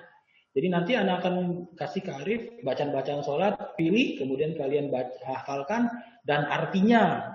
Supaya apa? Supaya kalian mengerti apa yang kalian baca. Kemudian wajib distorkan. Yang tidak setoran, yang tidak mau, maka wajib terus kalau selama menjadi anggota SKMI. Karena kalian adalah tongkat-tongkat estafet perubahan dalam Islam ini. Kalau bukan kalian, siapa lagi? Ya, mudah-mudahan kalian setuju dan mau berjuang sedikit, ya, untuk menghafal dan juga menghafalkan artinya bacaan-bacaan salat nanti yang Anda akan berikan. Toyib, itu bacaan yang pertama. Ya. Ada yang mengatakan, Ustadz, bagaimana cara saya khusyuk dalam sholat? Kalian mengerti bacaannya. Kalau misalkan saya sholat mikirin mati, Ustadz, bacaan buat apa? Tentang tadabur ayatnya. Gitu. Misalkan Ustadz, saya mikirin orang tua saya sudah meninggal, jadi bacaan saya nangis karena orang tua yang sudah meninggal, bukan karena bacaan sholat saya. Ini salah. Gitu ya. Ada orang yang anak yang soleh itu ketika orang tuanya meninggal, dia sholatnya dalam mengingat keadaan orang tuanya yang sudah meninggal. Dia menangis. Mungkin bisa bertahan sebulan, 2 bulan. Kalau sudah 3 bulan, dia lupa. Tapi orang yang selalu berkaitan tentang hatinya dengan Allah, dia mengerti tentang bacaan sholat, dia akan bisa mampu menangis ketika dia sholat dalam keadaan benar-benar khusyuk. Seperti itu. Jadi, orang yang khusyuk dalam sholat itu bisa membuat matanya mengeluarkan air mata tanpa harus disuruh. Ya, karena pernah kejadian lucu di pesantren dulu kan, waktu di pesantren itu apa? Karena saking lamanya sholat, ada yang nangis gitu. Ketika ditanya, kenapa nangis? Kaki saya sakit. Bukan karena khusyuk, bukan karena bacaannya, tapi apa? Karena kakinya sakit. Kemudian ditanya lagi sebelahnya, kenapa kamu nangis? Karena sebelah saya nangis. Lihat. Jadi nangis itu apa? Bukan karena bacaannya khusyuk, tapi karena kakinya sakit. Kemudian yang sebelahnya dia nangis karena sebelahnya juga nangis. Seperti itu. Nanti kalian akan menemukan fenomena di Masjidin Nabawi. Kalian melihat Ka'bah, mungkin kalian akan menangis, ya Allah, ternyata saya dapat jutaan manusia yang kaya, yang miskin, yang belagu, yang sombong, semua sama, pakaian yang sama, dan menghadap yang sama. Apa yang mau dibanggakan? Ya kan? Itu keindahan khusyuk dalam beribadah. Orang yang tidak akan menemukan khusyuk dalam sholatnya tidak akan pernah menemukan khusyuk dalam ibadah yang lain. Jadi kalau kalian mau khusyuk dalam masalah organisasi, kalian khusyuk dalam belajar, kalian khusyuk dalam berumah tangga, benarkan sholatnya, bung. Ya, sampaikan. Ustadz, saya udah ikut ISQ, Ustadz. Ya, saya udah ikut yang namanya apa? Misalkan training yang lain sampai saya menangis. Ya kan? Disuruh mengingat orang tua saya ketika meninggal. Tapi tetap saja saya seperti ini. Iya. Karena kata Rasulullah, sholat yang bisa menjadikan training kalian itu baik atau buruk. Ustadz, trainingnya sampai kapan? Seumur hidup. Ustadz sampaikan. Sholat kalian itu seumur hidup sampai kalian meninggal. Jadi training kita sampai kapan Ustaz? Sampai hari kiamat, sampai kita meninggal. Ya. Prakteknya kapan Ustaz? Prakteknya setiap hari, 5 waktu. Jadi Ustaz, saya tidak bisa khusyuk subuh. paksakan di zuhur. Tidak bisa zuhur, tidak khusyuk, paksakan di asar. Sampai kapan Ustaz? Sampai meninggal. Tidak ada kata yang lain. Seperti itu. Ya. Jadi kalau kalian Ustaz, bagaimana terapi yang paling baik? Sholat. Ustaz saya sholat gini-gini aja. Ya udah, paksakan untuk sholat pada saat itu khusyuk. Sholat wajib setelahnya khusyuk, lebih khusyuk lagi. Sampai kapan? Sampai kalian punya pikiran. Ketika saya sholat, saya takut tidak diterima. Ketika saya tidak diterima, maka saya menjadi ahli neraka. Ya bayangkan ketika neraka itu kita di sendal itu saking panasnya, ya. Kemudian otak kita mendidih. Itu yang paling ringan. Dan itu yang hanya didapati oleh salah satu pamannya Rasul. Abdul siapa? Abu Thalib, bapaknya Ali bin Abi Thalib, betul? Itu yang didapati, itu yang paling ringan. Bagaimana dengan kita? Wallahu a'lam bishawab, ya. Jadi ingat ikhwah ya, salat itu adalah terapi yang paling benar dan yang paling baik. Jadi ketika kita mau berubah, rubahlah salat kita. Dengan apa? Salat yang khusyuk dan dengan tata cara yang benar. Seperti itu. Toyib. Yang kelima, bacaan sholat. Ya. Yang tadi Anda review lagi. Yang pertama adalah menghadap kiblat, berdiri, kemudian apa? Coba yang ingat. Dicatat ya. Mungkin kalau misalnya kita. Kemudian yang kelima, yaitu adalah bacaan sholat. Ya. Sekarang kita lihat bacaan sholat.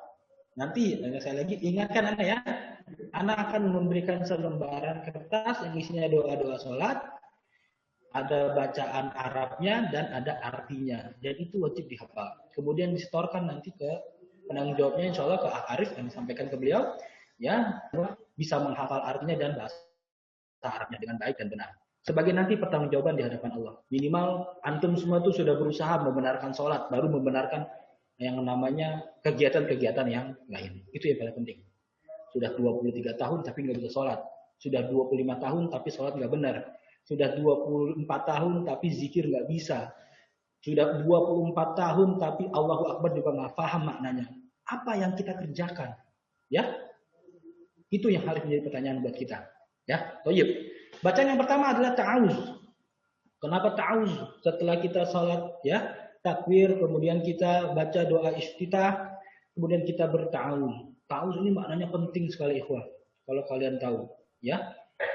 Sekarang lagi banyak kan ngetren nih setan-setan di Indonesia ini. Katanya setan bisa nembus tembok lah, nembus pintu lah. Nanti anak berikan adalah salah satu lembaran yang dimana setan itu tidak bisa menembus tembok, setan itu tidak bisa menembus genteng, ya, dan lain-lain. Makanya ketika ada rumah yang dibacakan Al-Baqarah, setan itu tidak bisa masuk ke situ. Ya, seperti itu. Nanti kita akan jelaskan di lain kesempatan. Toyib. Kita lihat bacaan sholat, yaitu adalah ta'awud. Ta'awud itu adalah meminta pertolongan.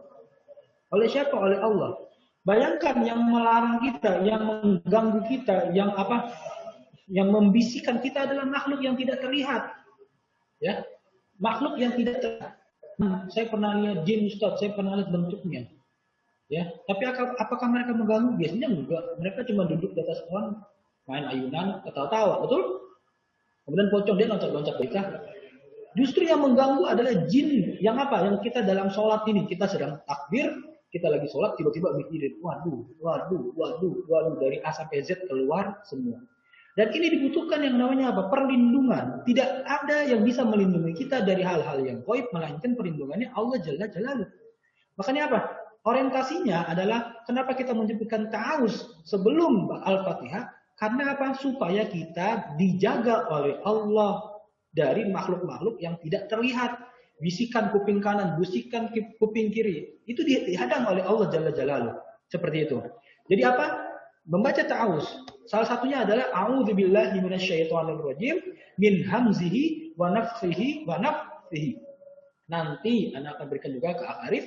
Jadi apa? Ketika kalian yang sudah hafal, ya, kalian nanti tahu maknanya, diperdalam lagi. Ketika kalian sudah yang namanya takbir, kemudian baca doa iftitah, yakin, ya. Ada juga kan ada orang yang membaca ta'awuz ini sebelum sholat, ya. Tetapi setahu anak ta'awuz ini dalam sholat, bukan di luar sholat. Ketika qomat itu, ya, yang anak tahu cuma niat, tanpa harus membaca ta'awuz. Ta'awuz itu dalam sholat. Ketika sudah takbir, kemudian baca doa iftitah, baca ta'awuz. Supaya apa? Supaya kita terjaga dari makhluk yang mengganggu kita. Ya, kemudian juga ada doa yang lain. A'udzubillahis samiil alim minasyaitonir rajim min hamzihi wa nafthihi wa nafthihi. Itu juga harus dijaga. Kalian boleh pilih salah satu di antara keduanya. Ya, supaya apa? Supaya sholat kita benar-benar khusyuk dan bisa dijaga oleh Allah Jalla Jalaluh. Thayyib. Kemudian barulah kita membaca basmalah. Pertanyaan, Ustadz, basmalah itu boleh dijaharkan, diucapkan, atau disirkan, atau diumpatkan. Ini yang tadi berkaitan. Kadang-kadang Rasul membacanya dijelaskan, Bismillahirrahmanirrahim. Didengar oleh para sahabat. Ya, semua mendengar. Tapi terkadang Rasul juga membacanya tanpa terdengar. Bismillahirrahmanirrahim. Alhamdulillahi Rabbil Alamin. Terkadang hanya Alhamdulillah saja. Kalian boleh pilih. Ya, kalian boleh pilih. Boleh disuarakan Bismillahnya dan boleh juga tidak disuarakan, tapi tetap dibaca. Bukan berarti kalian langsung membaca Alhamdulillah. Ya. Kemudian apa? Baru baca surat Al-Fatihah. Bagi yang baru mengenal Islam, mu'allaf, kemudian bagi orang-orang yang hijrah ya, kalau perkataan orang zaman sekarang.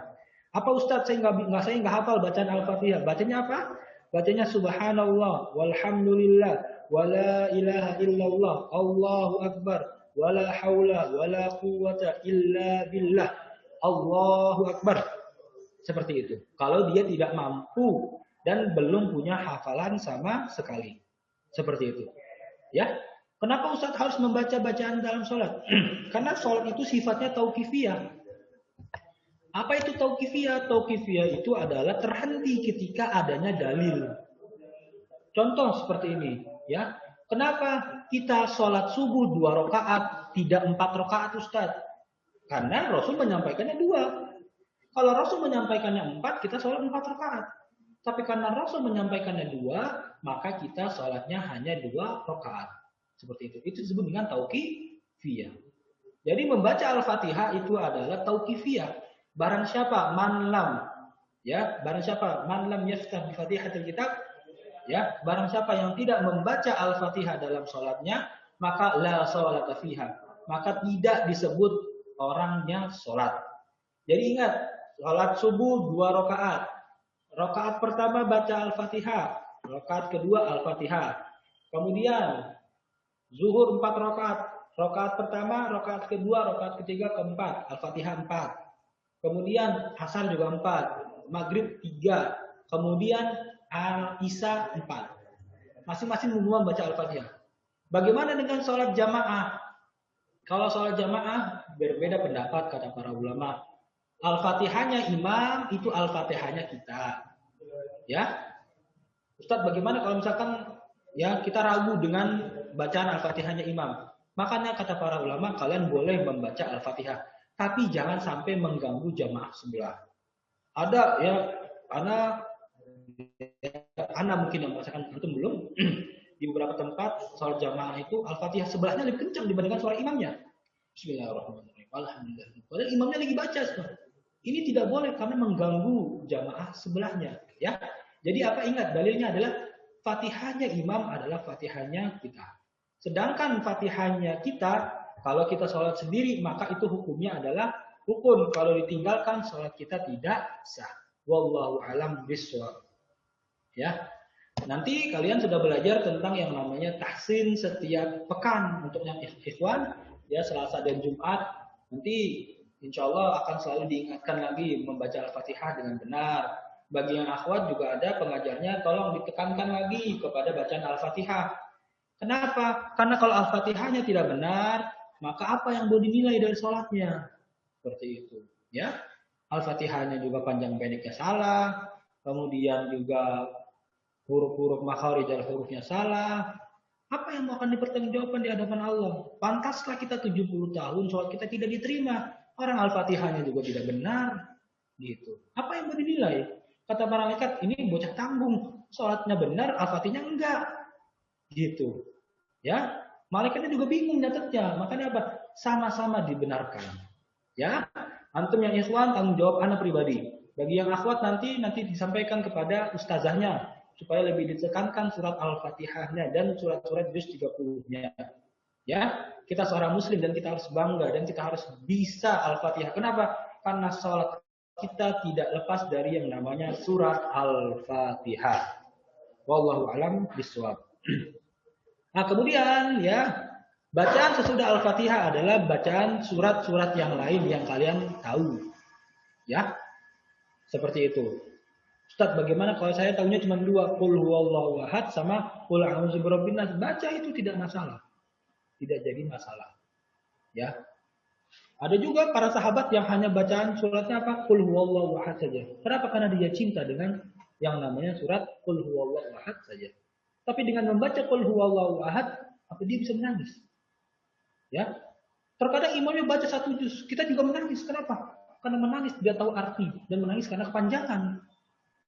Itu apa bedanya? Yang satu menangis karena paham, yang satu nangis karena capek, karena tidak belajar. Itu bedanya. Tentunya nilainya berbeda. Ya, mudah-mudahan kalian menjadi orang yang pertama. Ya, orang yang menangis karena paham artinya, karena paham tadabburnya, seperti itu. Ya, bukan karena menangis karena imamnya bacaan panjang, kemudian sakit-sakit saya pegel dan saya tidak kuat menahannya. Mau keluar juga bingung, seperti itu. Ya, wallahu alam biswab. Kemudian untuk imam nanti karena kalian belum ya masuk kategori insya Allah kalau kalian jadi imam nanti oke lah Anda bahas juga.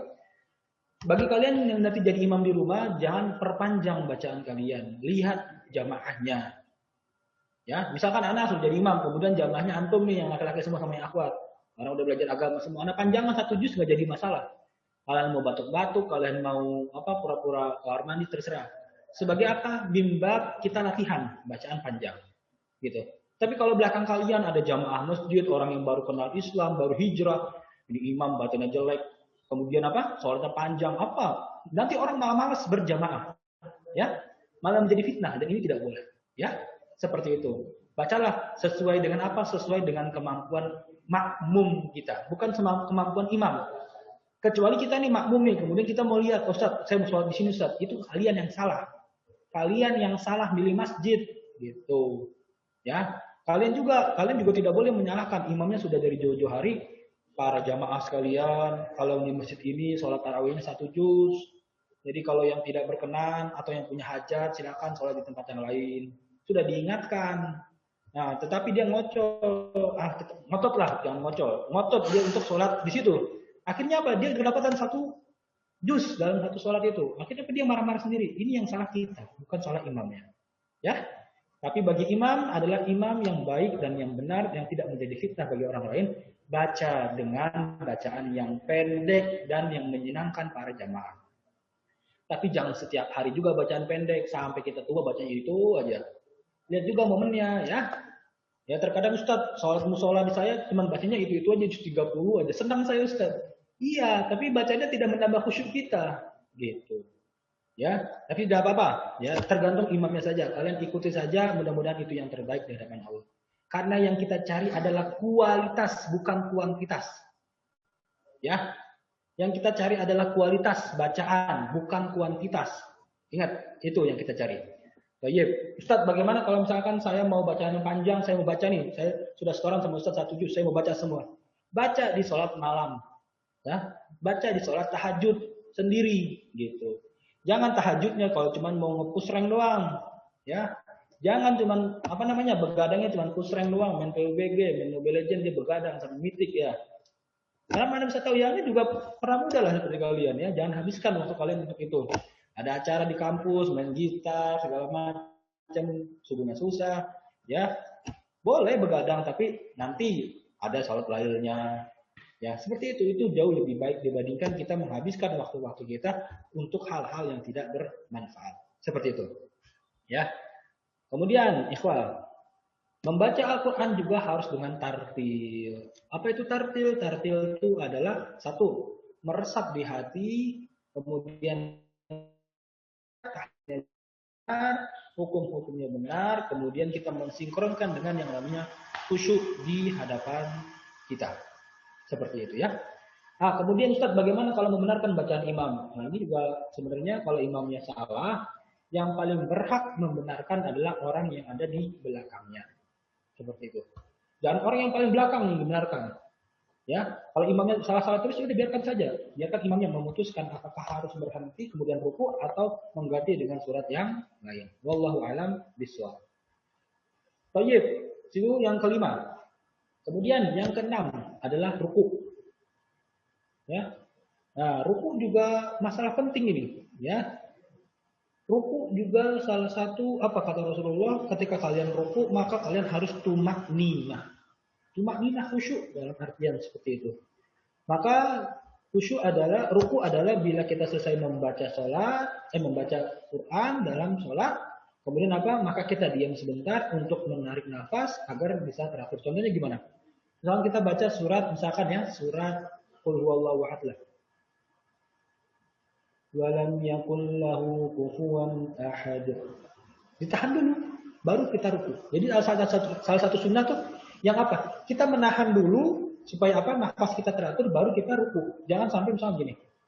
Nah, misalkan ila fi quraisyin ila fihim rihlatash shita'i was-shayf فليعبدوا رب هذا البيت الذي أطعمهم من جوع وآمنهم من خوف الله أكبر. Lah, sunnahnya adalah min khauf. Tahan sedikit, atur nafas, baru kalian ruku. Gitu ya. Jangan cepat-cepat. Ya, jadi ditahan, ada jeda supaya kalian apa bisa mengatur nafas, kemudian lebih terasa tumak ninahnya, baru kalian ruku. Allahu Akbar. Kemudian mengangkat kedua tangan seperti yang dijelaskan terdahulu, seperti takbiratul ihram. Kalian mengangkat tangan. Allahu Akbar, ya. Boleh sebahu, boleh juga sekuping kita. Ya, baru kalian yang namanya ruku. Dan hukum membaca takbir Allahu Akbar ketika ruku adalah wajib. Ya, adalah wajib. Harus terdengar bagi kita sendiri. Ya, harus terdengar bagi kita sendiri. Nah, lalu ruku yang agar persendian kita nih menempati posisinya dan setiap anggota badan mengambil tempatnya. Adapun ruku adalah rukun. Jadi rukunya juga jangan terlalu cepat, ya, jangan terlalu cepat. Nah, jadi punggungnya lurus. Kemudian kaki itu mencengkram yang namanya apa nih? Ya, apa sih namanya nih? Dengkul ya. Seperti ini contohnya. Kelihatan nggak ya? Jadi ini. Ya. Ini kemudian ini diluruskan. Jadi apa? Punggungnya ini lurus, ya, diluruskan. Seolah-olah kalau kita naruh gelas, ya, gelas itu tidak jatuh dari apa? Dari punggung kita.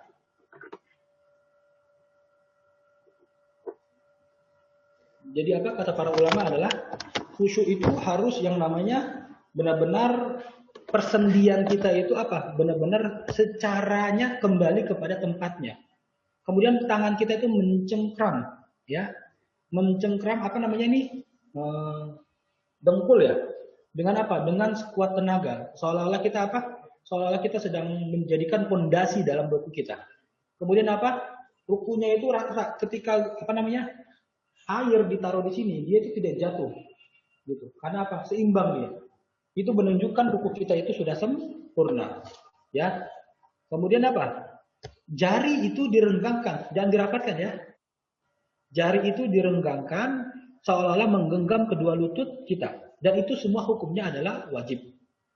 Anda ulangi lagi, jari itu direnggangkan kemudian menggenggam kedua lutut kita dan itu semua hukumnya adalah wajib. Nah, kemudian apa? Mensejajarkan punggung ya dan meluruskannya sehingga jika kita menaruh air di punggung tidak akan tumpah. Hal itu juga wajib. Jadi tidak boleh terlalu begini, tidak boleh juga terlalu begini, tapi dia rukunya adalah rata, kepala dan juga punggung seperti itu ya. Kemudian Ustadz bagaimana kalau praktek secara langsung mungkin bisa kita perhatikan satu-satu gitu. Tapi kalau sekarang kan tidak mungkin. Jadi kalian nanti prakteknya sama adiknya lah, ya, sama kakaknya.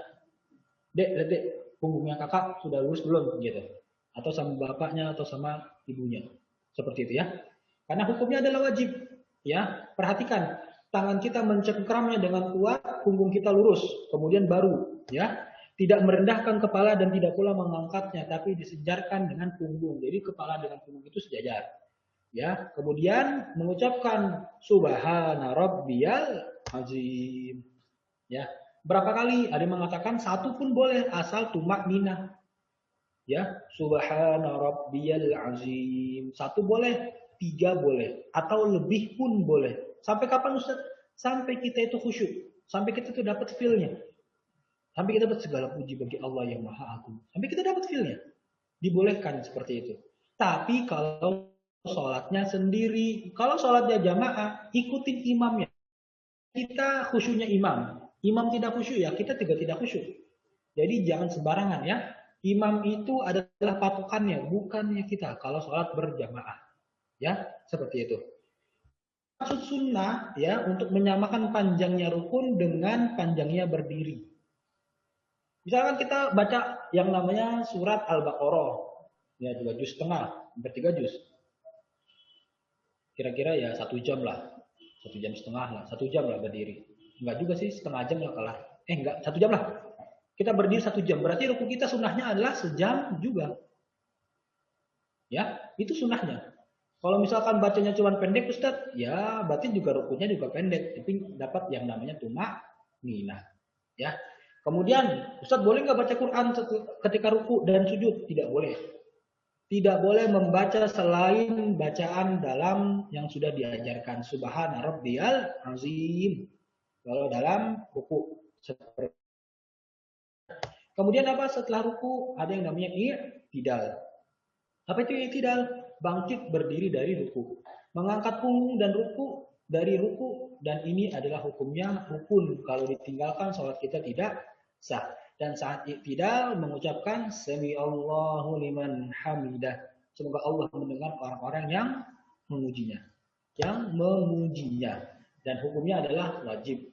Kalau imam, ya, kalau imam, maka imam wajib membaca sami Allahu liman hamidah, ya. Rabbana walakal hamdu. Bagi siapa? Bagi makmumnya.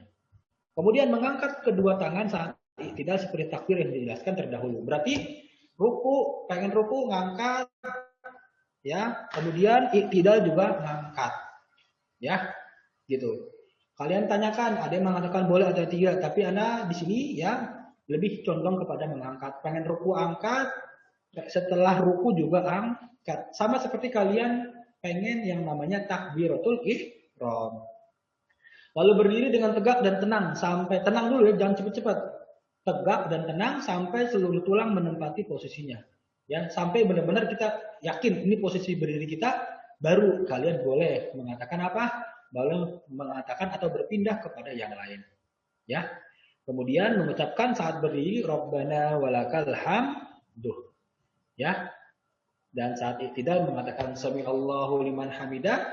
Kemudian balikkan, ada yang mengatakan berbalik ke sini ketika dia berdiri atau tangannya kembali luruskan. Kemudian membaca setelah tenang sami Allahu liman hamidah, seperti itu. Ya, jadi angkat sami Allahu liman hamidah, kemudian apa diturunkan Rabbana walakal hamdu dengan tumak ninah, yaitu tenang, ya. Kemudian menyimbangkan antara panjang ruku dengan rukun ini dengan ruku seperti ini dijelaskan terdahulu. Berarti kalau Rasulullah itu berdirinya lama, rukunya lama, i'tidalnya juga lama. Sama seperti apanya? Seperti berdirinya. Karena saking khusyuknya dalam sholat. Tapi kalau kita wallahu a'lam bishawab. Mudah-mudahan kita bisa mengikuti beliau. Minimal kita menegakkan sunnah-sunnahnya ya. Tidak harus sholat seperti beliau yang panjangnya 2 jam, 3 jam. Tapi mudah-mudahan kita sholat 10 menit. Tetapi kita berazam, kita bertekad. Sunnahnya kita tegakkan. Dan kita mendapatkan seperti pahala yang telah dijanjikan oleh Rasul. Seperti kita mengikuti dalam sholat-sholat sunnah beliau. Seperti itu. Waktunya sampai jam berapa? 10:30? Atau lanjut? Iya Ustaz, sampai 10:30 karena kita tadi mulainya lebih awal. Oh, 5 menit lagi ya? Boleh. Oke. Yang berikutnya adalah yang ke-8 adalah sujud. Nah, sujud juga ketika kita mengucapkan Allahu Akbar, ya. Ketika kita sudah seperti ini, ada yang mengatakan mengangkat tangannya, ya, sama seperti kita ketika kita yang namanya takbiratul ihram dengan mengatakan Allahu Akbar, lalu dia turun, ya. Terkadang Rasul mengangkat dan terkadang tidak, langsung turun saja. Nah, kemudian yang banyak yang salah dari kita adalah ketika kita mau sujud, yang turun duluan itu tangan, bukan kaki, ya. Apa, ikhwan? Tangan dulu baru kaki. Rasul menyampaikan, Rasul melaknat orang-orang yang apa? Allah melaknat orang-orang yang apa? Orang yang kalau dia sujud, sujudnya itu bagaikan unta duduk. Kenapa kalau unta duduk itu kakinya dulu yang deprok gitu. Kalau orang Betawi bilang kakinya dulu yang deprok baru tangannya. Begitu juga kan sholat. Sholat dulu tangannya dulu nyentuh ke bawah, kemudian baru yang namanya kaki itu ngikutin. Jangan terbalik ya. Jadi sunnahnya adalah tangan terlebih dahulu, baru yang namanya kaki. Seperti itu. Ya. Kemudian apa? Kalau sepi, ya, Rasul menyampaikan apa dalam hadis yang sahih adalah beliau itu ketika ruku, ya beliau merenggangkan antara apa? Telinganya. Ini ketiaknya beliau kelihatan. Saking apanya? Saking beliau itu merenggangkan yang namanya tangannya. Kalau di sampingnya tidak ada kanan, tidak ada kiri, jamaah. Gitu. Tapi kalau sampingnya jamaahnya padat, jangan. Biasa saja. Jangan sampai mengganggu jamaah yang lain. Ya, kemudian apa? Beliau menjauhkan antara kaki dengan perutnya. Berarti beliau itu rukunya itu jauh, ya. Kemudian tangannya dibuka, ya, bertumpu kedua tangan dan dilebarkan. Kemudian tangan itu mendudukkan, ya, benar-benar tertempel, ya. Ada 7, ya. Kemudian menghadapkan jari ke langit, apa? Ke kiblat.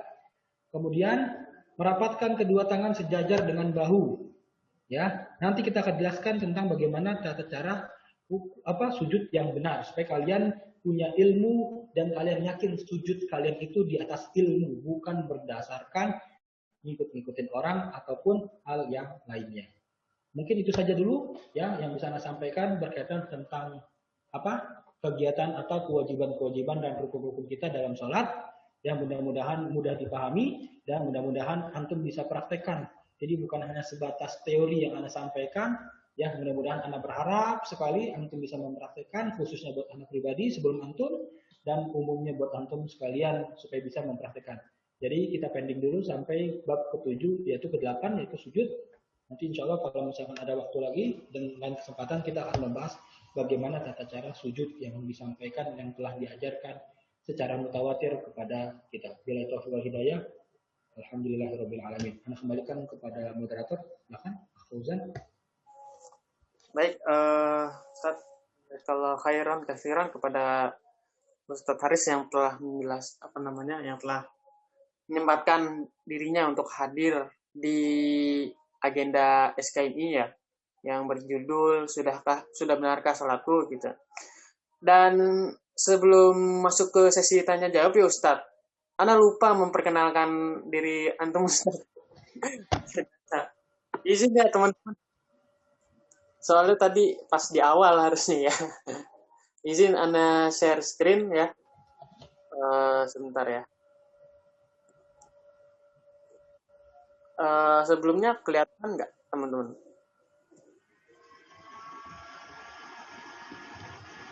Kelihatan ya. Oke. Bismillah.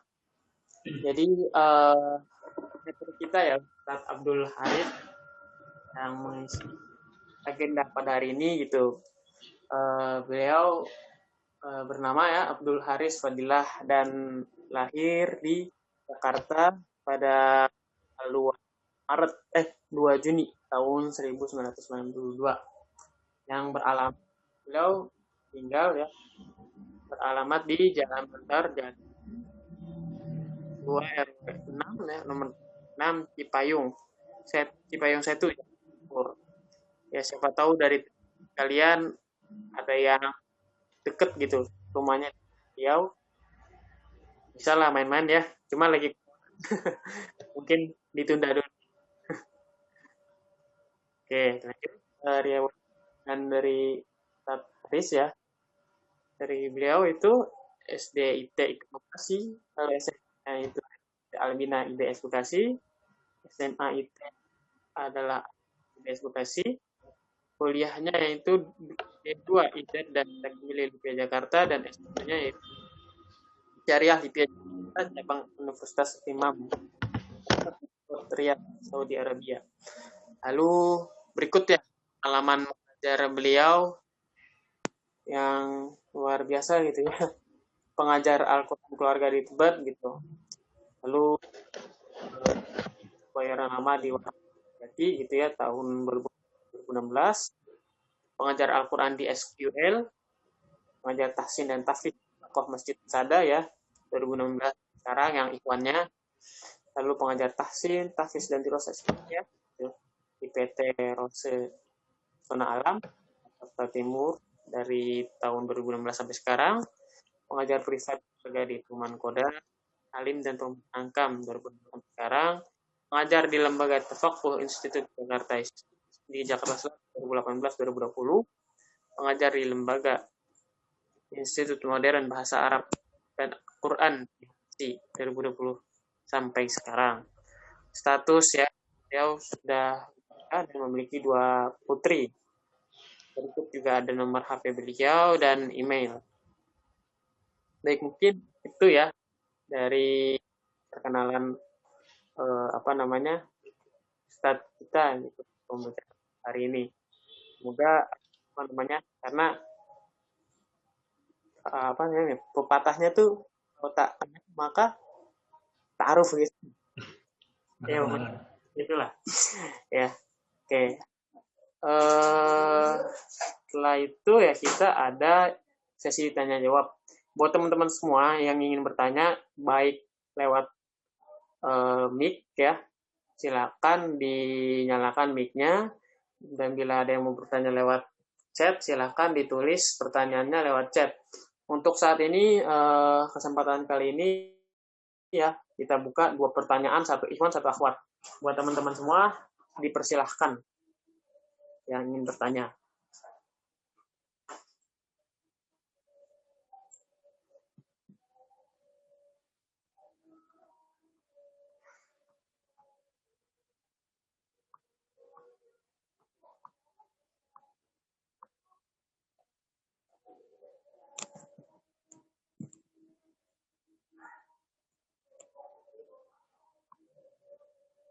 Bagaimana Wah? Ini paham semua nih jangan-jangan.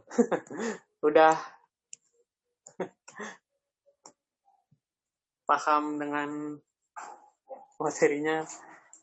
Berarti kan ya, coba sedikit ulas kembali dari materi yang kita yang Ustadz sampaikan pada hari ini ya, yang kita pelajari pada hari ini, yaitu mengenai arah sholat gitu ya, yang mana kita harus menghadap kiblat gitu bila kita melihat kondisi-kondisi tertentu yang ada pada kita sendiri gitu ya, kayak misalnya kita di rumah gitu ya, tidak dalam perjalanan safar gitu ya, terus tidak dalam peperangan dan sebagainya gitu. Kita sebisa mungkin harus menghadap kiblat, Lalu sebelum itu ya Ana juga mau menyampaikan sholat kita harus berdasarkan ilmu Al-Quran dan As-Sunnah seperti itu. Lalu menunaikan sholat juga kita harus amalan yang baik juga ya. Itu menunaikan sholat pada waktunya. Oke, baik, ini sudah muncul ya pertanyaan dari Ahi Brandan. Dari Ahi Brandan bisa dilihat di chat, coba Ana bacakan ya Ustaz. Batas mana kita boleh subuh dan asar, karena yang Ana tahu ada waktu yang dilarang untuk sholat.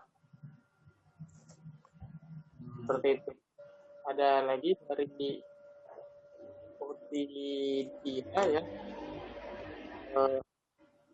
ingin bertanya, bagaimana orang ibu kalau sedang sholat harus terpaksa disampaikan bayinya? Tadi penjelasan Ustadz, takbir itu mengharamkan segala aktivitas di luar gerakan sholat.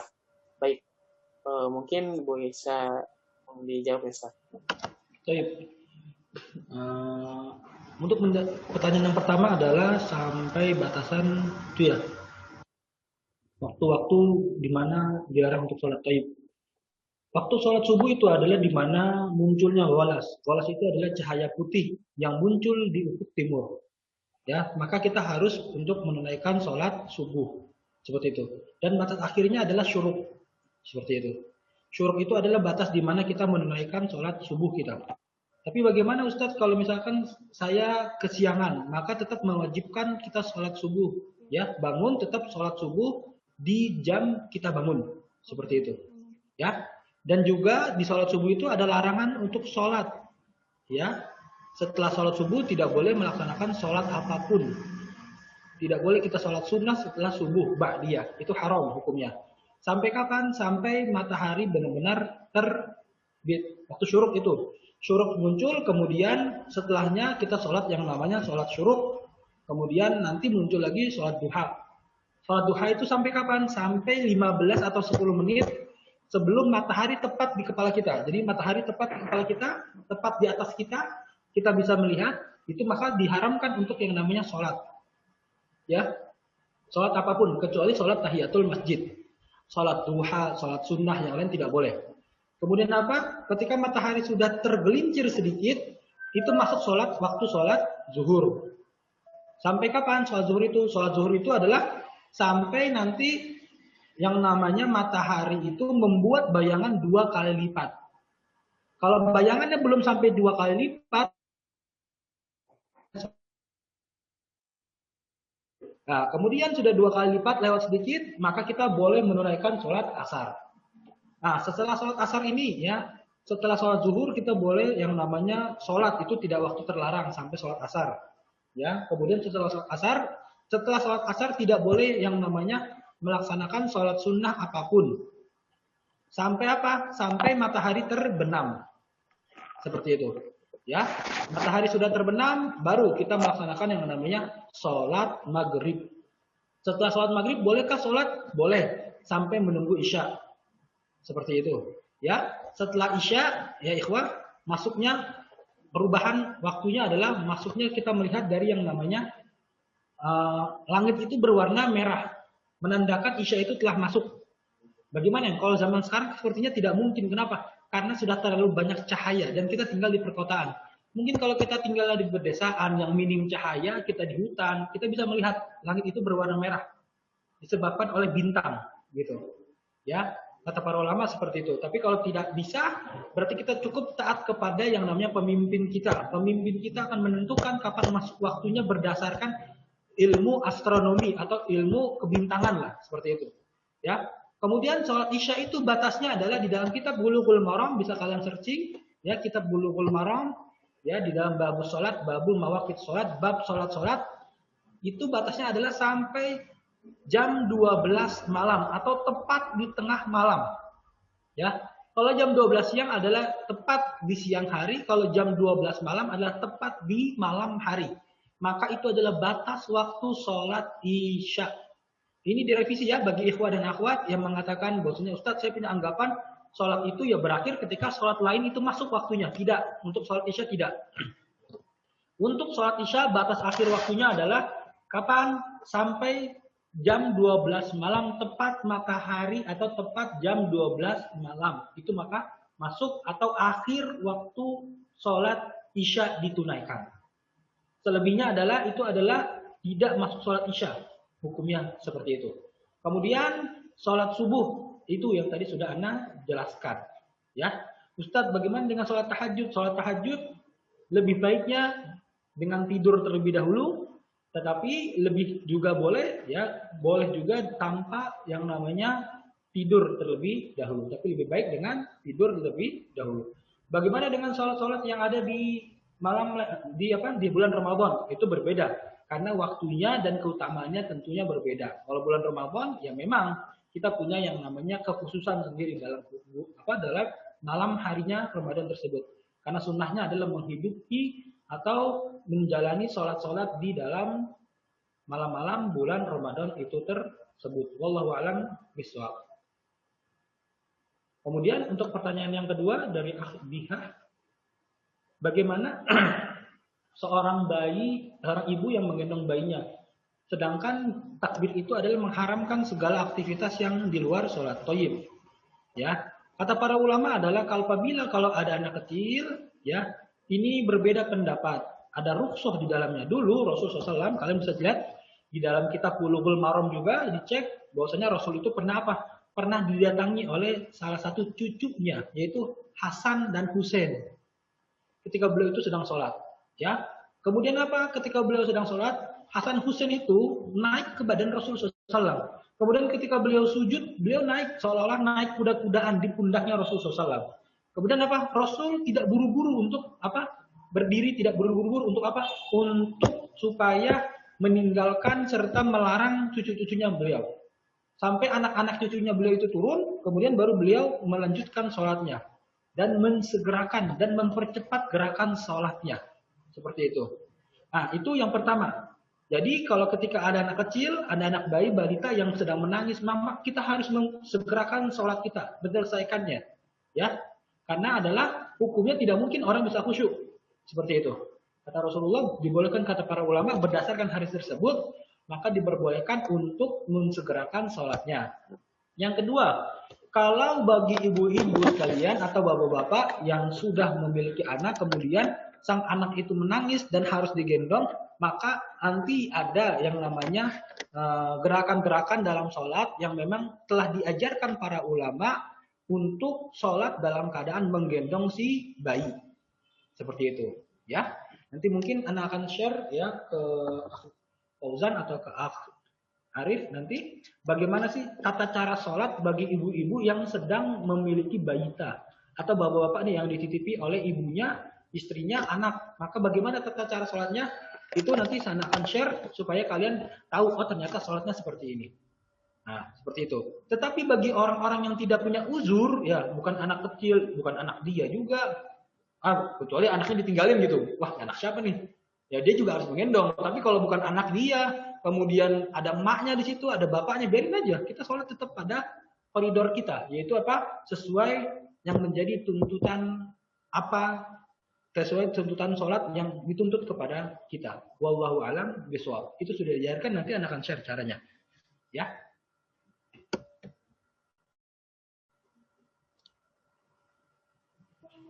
Jadi dari Ahi Brandan dan Ukti cukup jelas ya jawabannya. Jadi ya apa namanya diharapkan nanti teman-teman ya untuk insya Allah udah mencatat ya semuanya materi pada hari ini. Lalu berikutnya bila kita masih ada waktu ya, masih ada waktu untuk agenda ini. Dari teman-teman semua, kira-kira ada yang ingin bertanya lagi? Boleh 2 pertanyaan lagi. Silakan.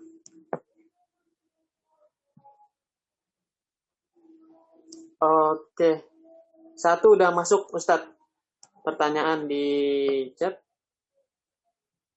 Maaf, izin bertanya. Kodok sholat sebenarnya dikerjakan di waktu sholat tersebut atau boleh di waktu sholat ini? Misal kodok sholat subuh dikerjakan waktu sholat asar. Bagaimana? Mungkin bisa langsung dijawab aja Ustaz sambil menunggu pertanyaan yang lain.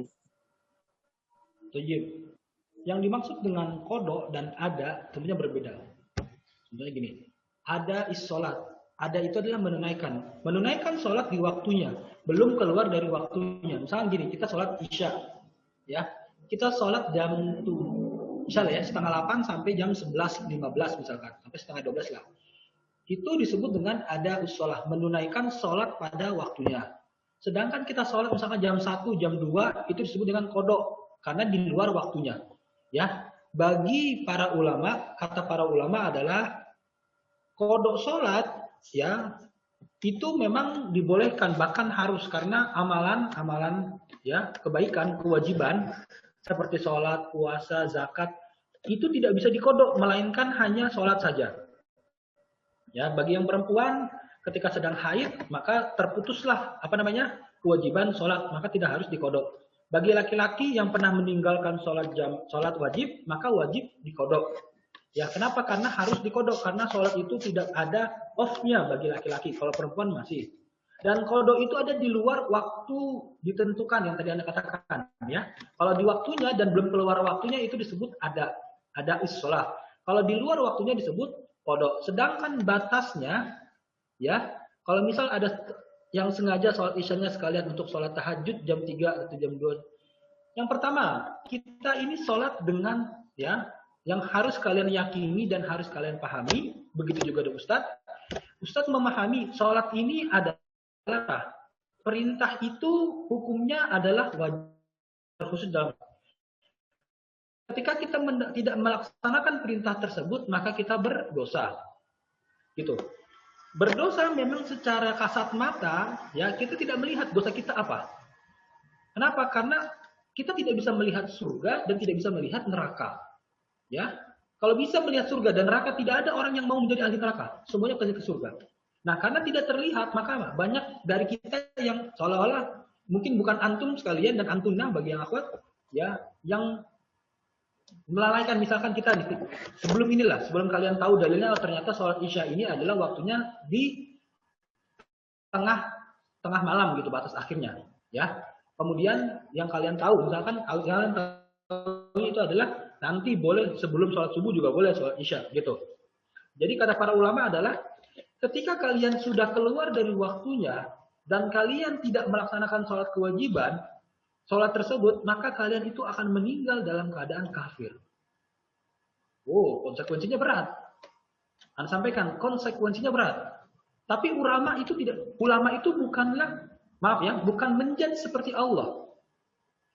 Ulama itu hanya menafsirkan ayat dan ulama itu hanya memberikan hukum yang ada. Contoh Ustadz, bagaimana kalau misalkan kita sholat bukan pada waktunya? Itu tidak jadi masalah kalau kita masih bisa menunaikan sholat. Yang jadi masalah ketika waktunya sudah keluar dan kita belum tunaikan. Maka kata para ulama, jangan suka menunda sholat kita. Ketika kita tunda, kemudian kita meninggal dan kita belum sholat, karena niat kita adalah nanti sholatnya, ketika kita kodok dengan sholat subuh, maka kata para ulama, ini berat konsekuensinya. Konsekuensinya adalah kafir. Man yatruk sholat muta'ammidan, barang siapa yang meninggalkan sholat secara sengaja, nah, maka adalah kafarohnya adalah kafir. Gitu. Anda berbicara sama antum karena antum adalah, ya, orang-orang yang di SKP. Antum sudah yakin, sudah paham semua tentang agama ini. Konsekuensinya adalah kekafiran. Kekafiran, ya. Tapi ingat, kalau di luaran sana jangan kalian sampaikan ini. Justru malah orang, ini apaan sih seperti ini, ya. Tapi karena kalian adalah paham, ahli agama, ya kan, sudah punya izah, sudah punya kemauan untuk belajar, Anda sampaikan supaya kalian tidak terlalu meremehkan tentang perkara sholat ini. Ya, alhamdulillah Ustadz, yang jadi masalah kalau kita sholat kemudian kita tinggalkan, kita mampu kodoknya, itu masih muskilah, tidak jadi masalah. Karena pahala itu dinilai oleh Allah Jalla Jalaluh. Yang jadi masalah adalah ketika kita belum sholat, karena kita menunda, lalu kita meninggal secara sengaja. Ini dikatakan apa kata para ulama? Meninggalnya dalam keadaan kafir. Alasannya kenapa? Karena dia meninggalkan sholat secara sengaja. Itu yang Anda takutkan.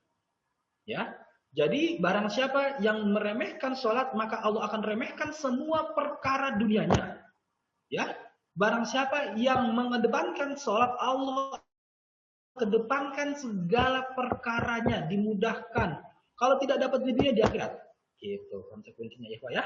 Seperti itu. Jadi diusahakan tidak harus mengkodok, tapi diada di waktunya. Kalau mengkodok karena kita ketiduran, misalkan nanti, ya, mau Lydia tertinggal, atau akhwat nih. Mudah-mudahan, ya. Misalkan mau Lydia tertinggal, sholatnya ketiduran, kemudian baru selesai sholat baru bisa sholat jam 2 jam 3. Itu sebenarnya kodok, iya betul kodok. Karena itu kan uzurnya jelas, ketiduran, gitu. Karena uzurnya adalah ketiduran. Kalau uzurnya karena main game, uzurnya lagi push rank, uzurnya lagi bikin tugas kuliah, tugas kelompok, maka uzurnya tidak diterima. Seperti itu. Maksudnya uzurnya itu adalah sengaja meninggalkan sholat. Tidak ada perkara yang lebih hebat dan yang lebih agung dibandingkan perkara sholat. Anda sampaikan, ya, sekali lagi disampaikan, Demi Allah, ikhwah dan akhwat, tidak ada perkara yang lebih agung dan yang lebih mulia dibandingkan sholat.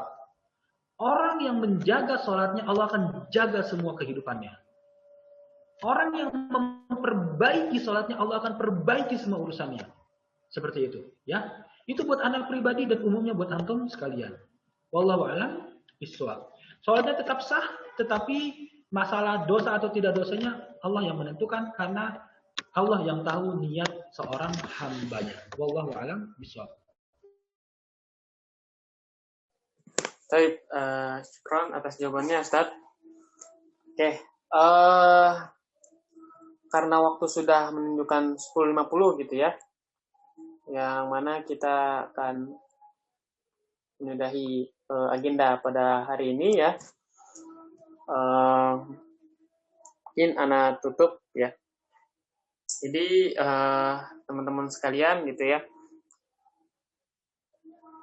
dalam sholat saya tadi pertanyaan yang terakhir itu bahwa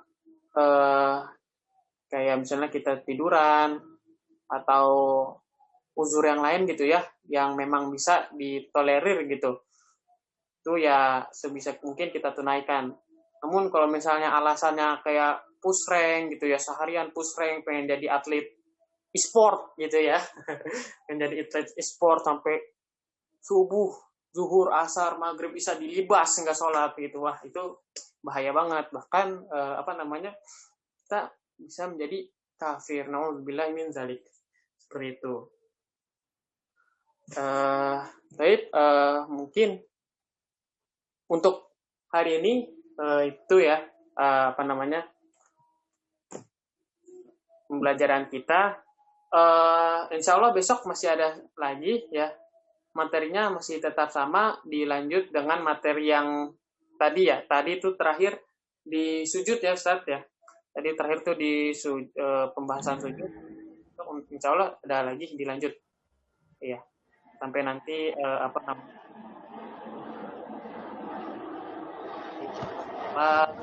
dan zikir gitu. Oke. Baik. Ana akhiri ya untuk ini, teman-teman. Besok ada lagi sama jam 9. Tuh. Diharapkan hadir tepat waktu agar acara kita teragendakan. Baik, kita tutup pertemuan kita pada hari ini dengan nafas hamdalah. Alhamdulillahirabbil alamin. Ya. Kita tutup dengan istighfar sebenar-benarnya, astagfirullah. Dan kita sempurnakan dengan doa kafaratul majelis. Subhanakallahumma wa bihamdika asyhadu an la ilaha illa anta astaghfiruka wa atubu ilaik. Kurang lebihnya mohon maaf dari Ana. Wassalamualaikum warahmatullahi wabarakatuh. Waalaikumsalam warahmatullahi wabarakatuh. Habis ya, ikhwah akhwat. Syukran ya Ustaz. Afwan. Ya. Syukran Ustaz.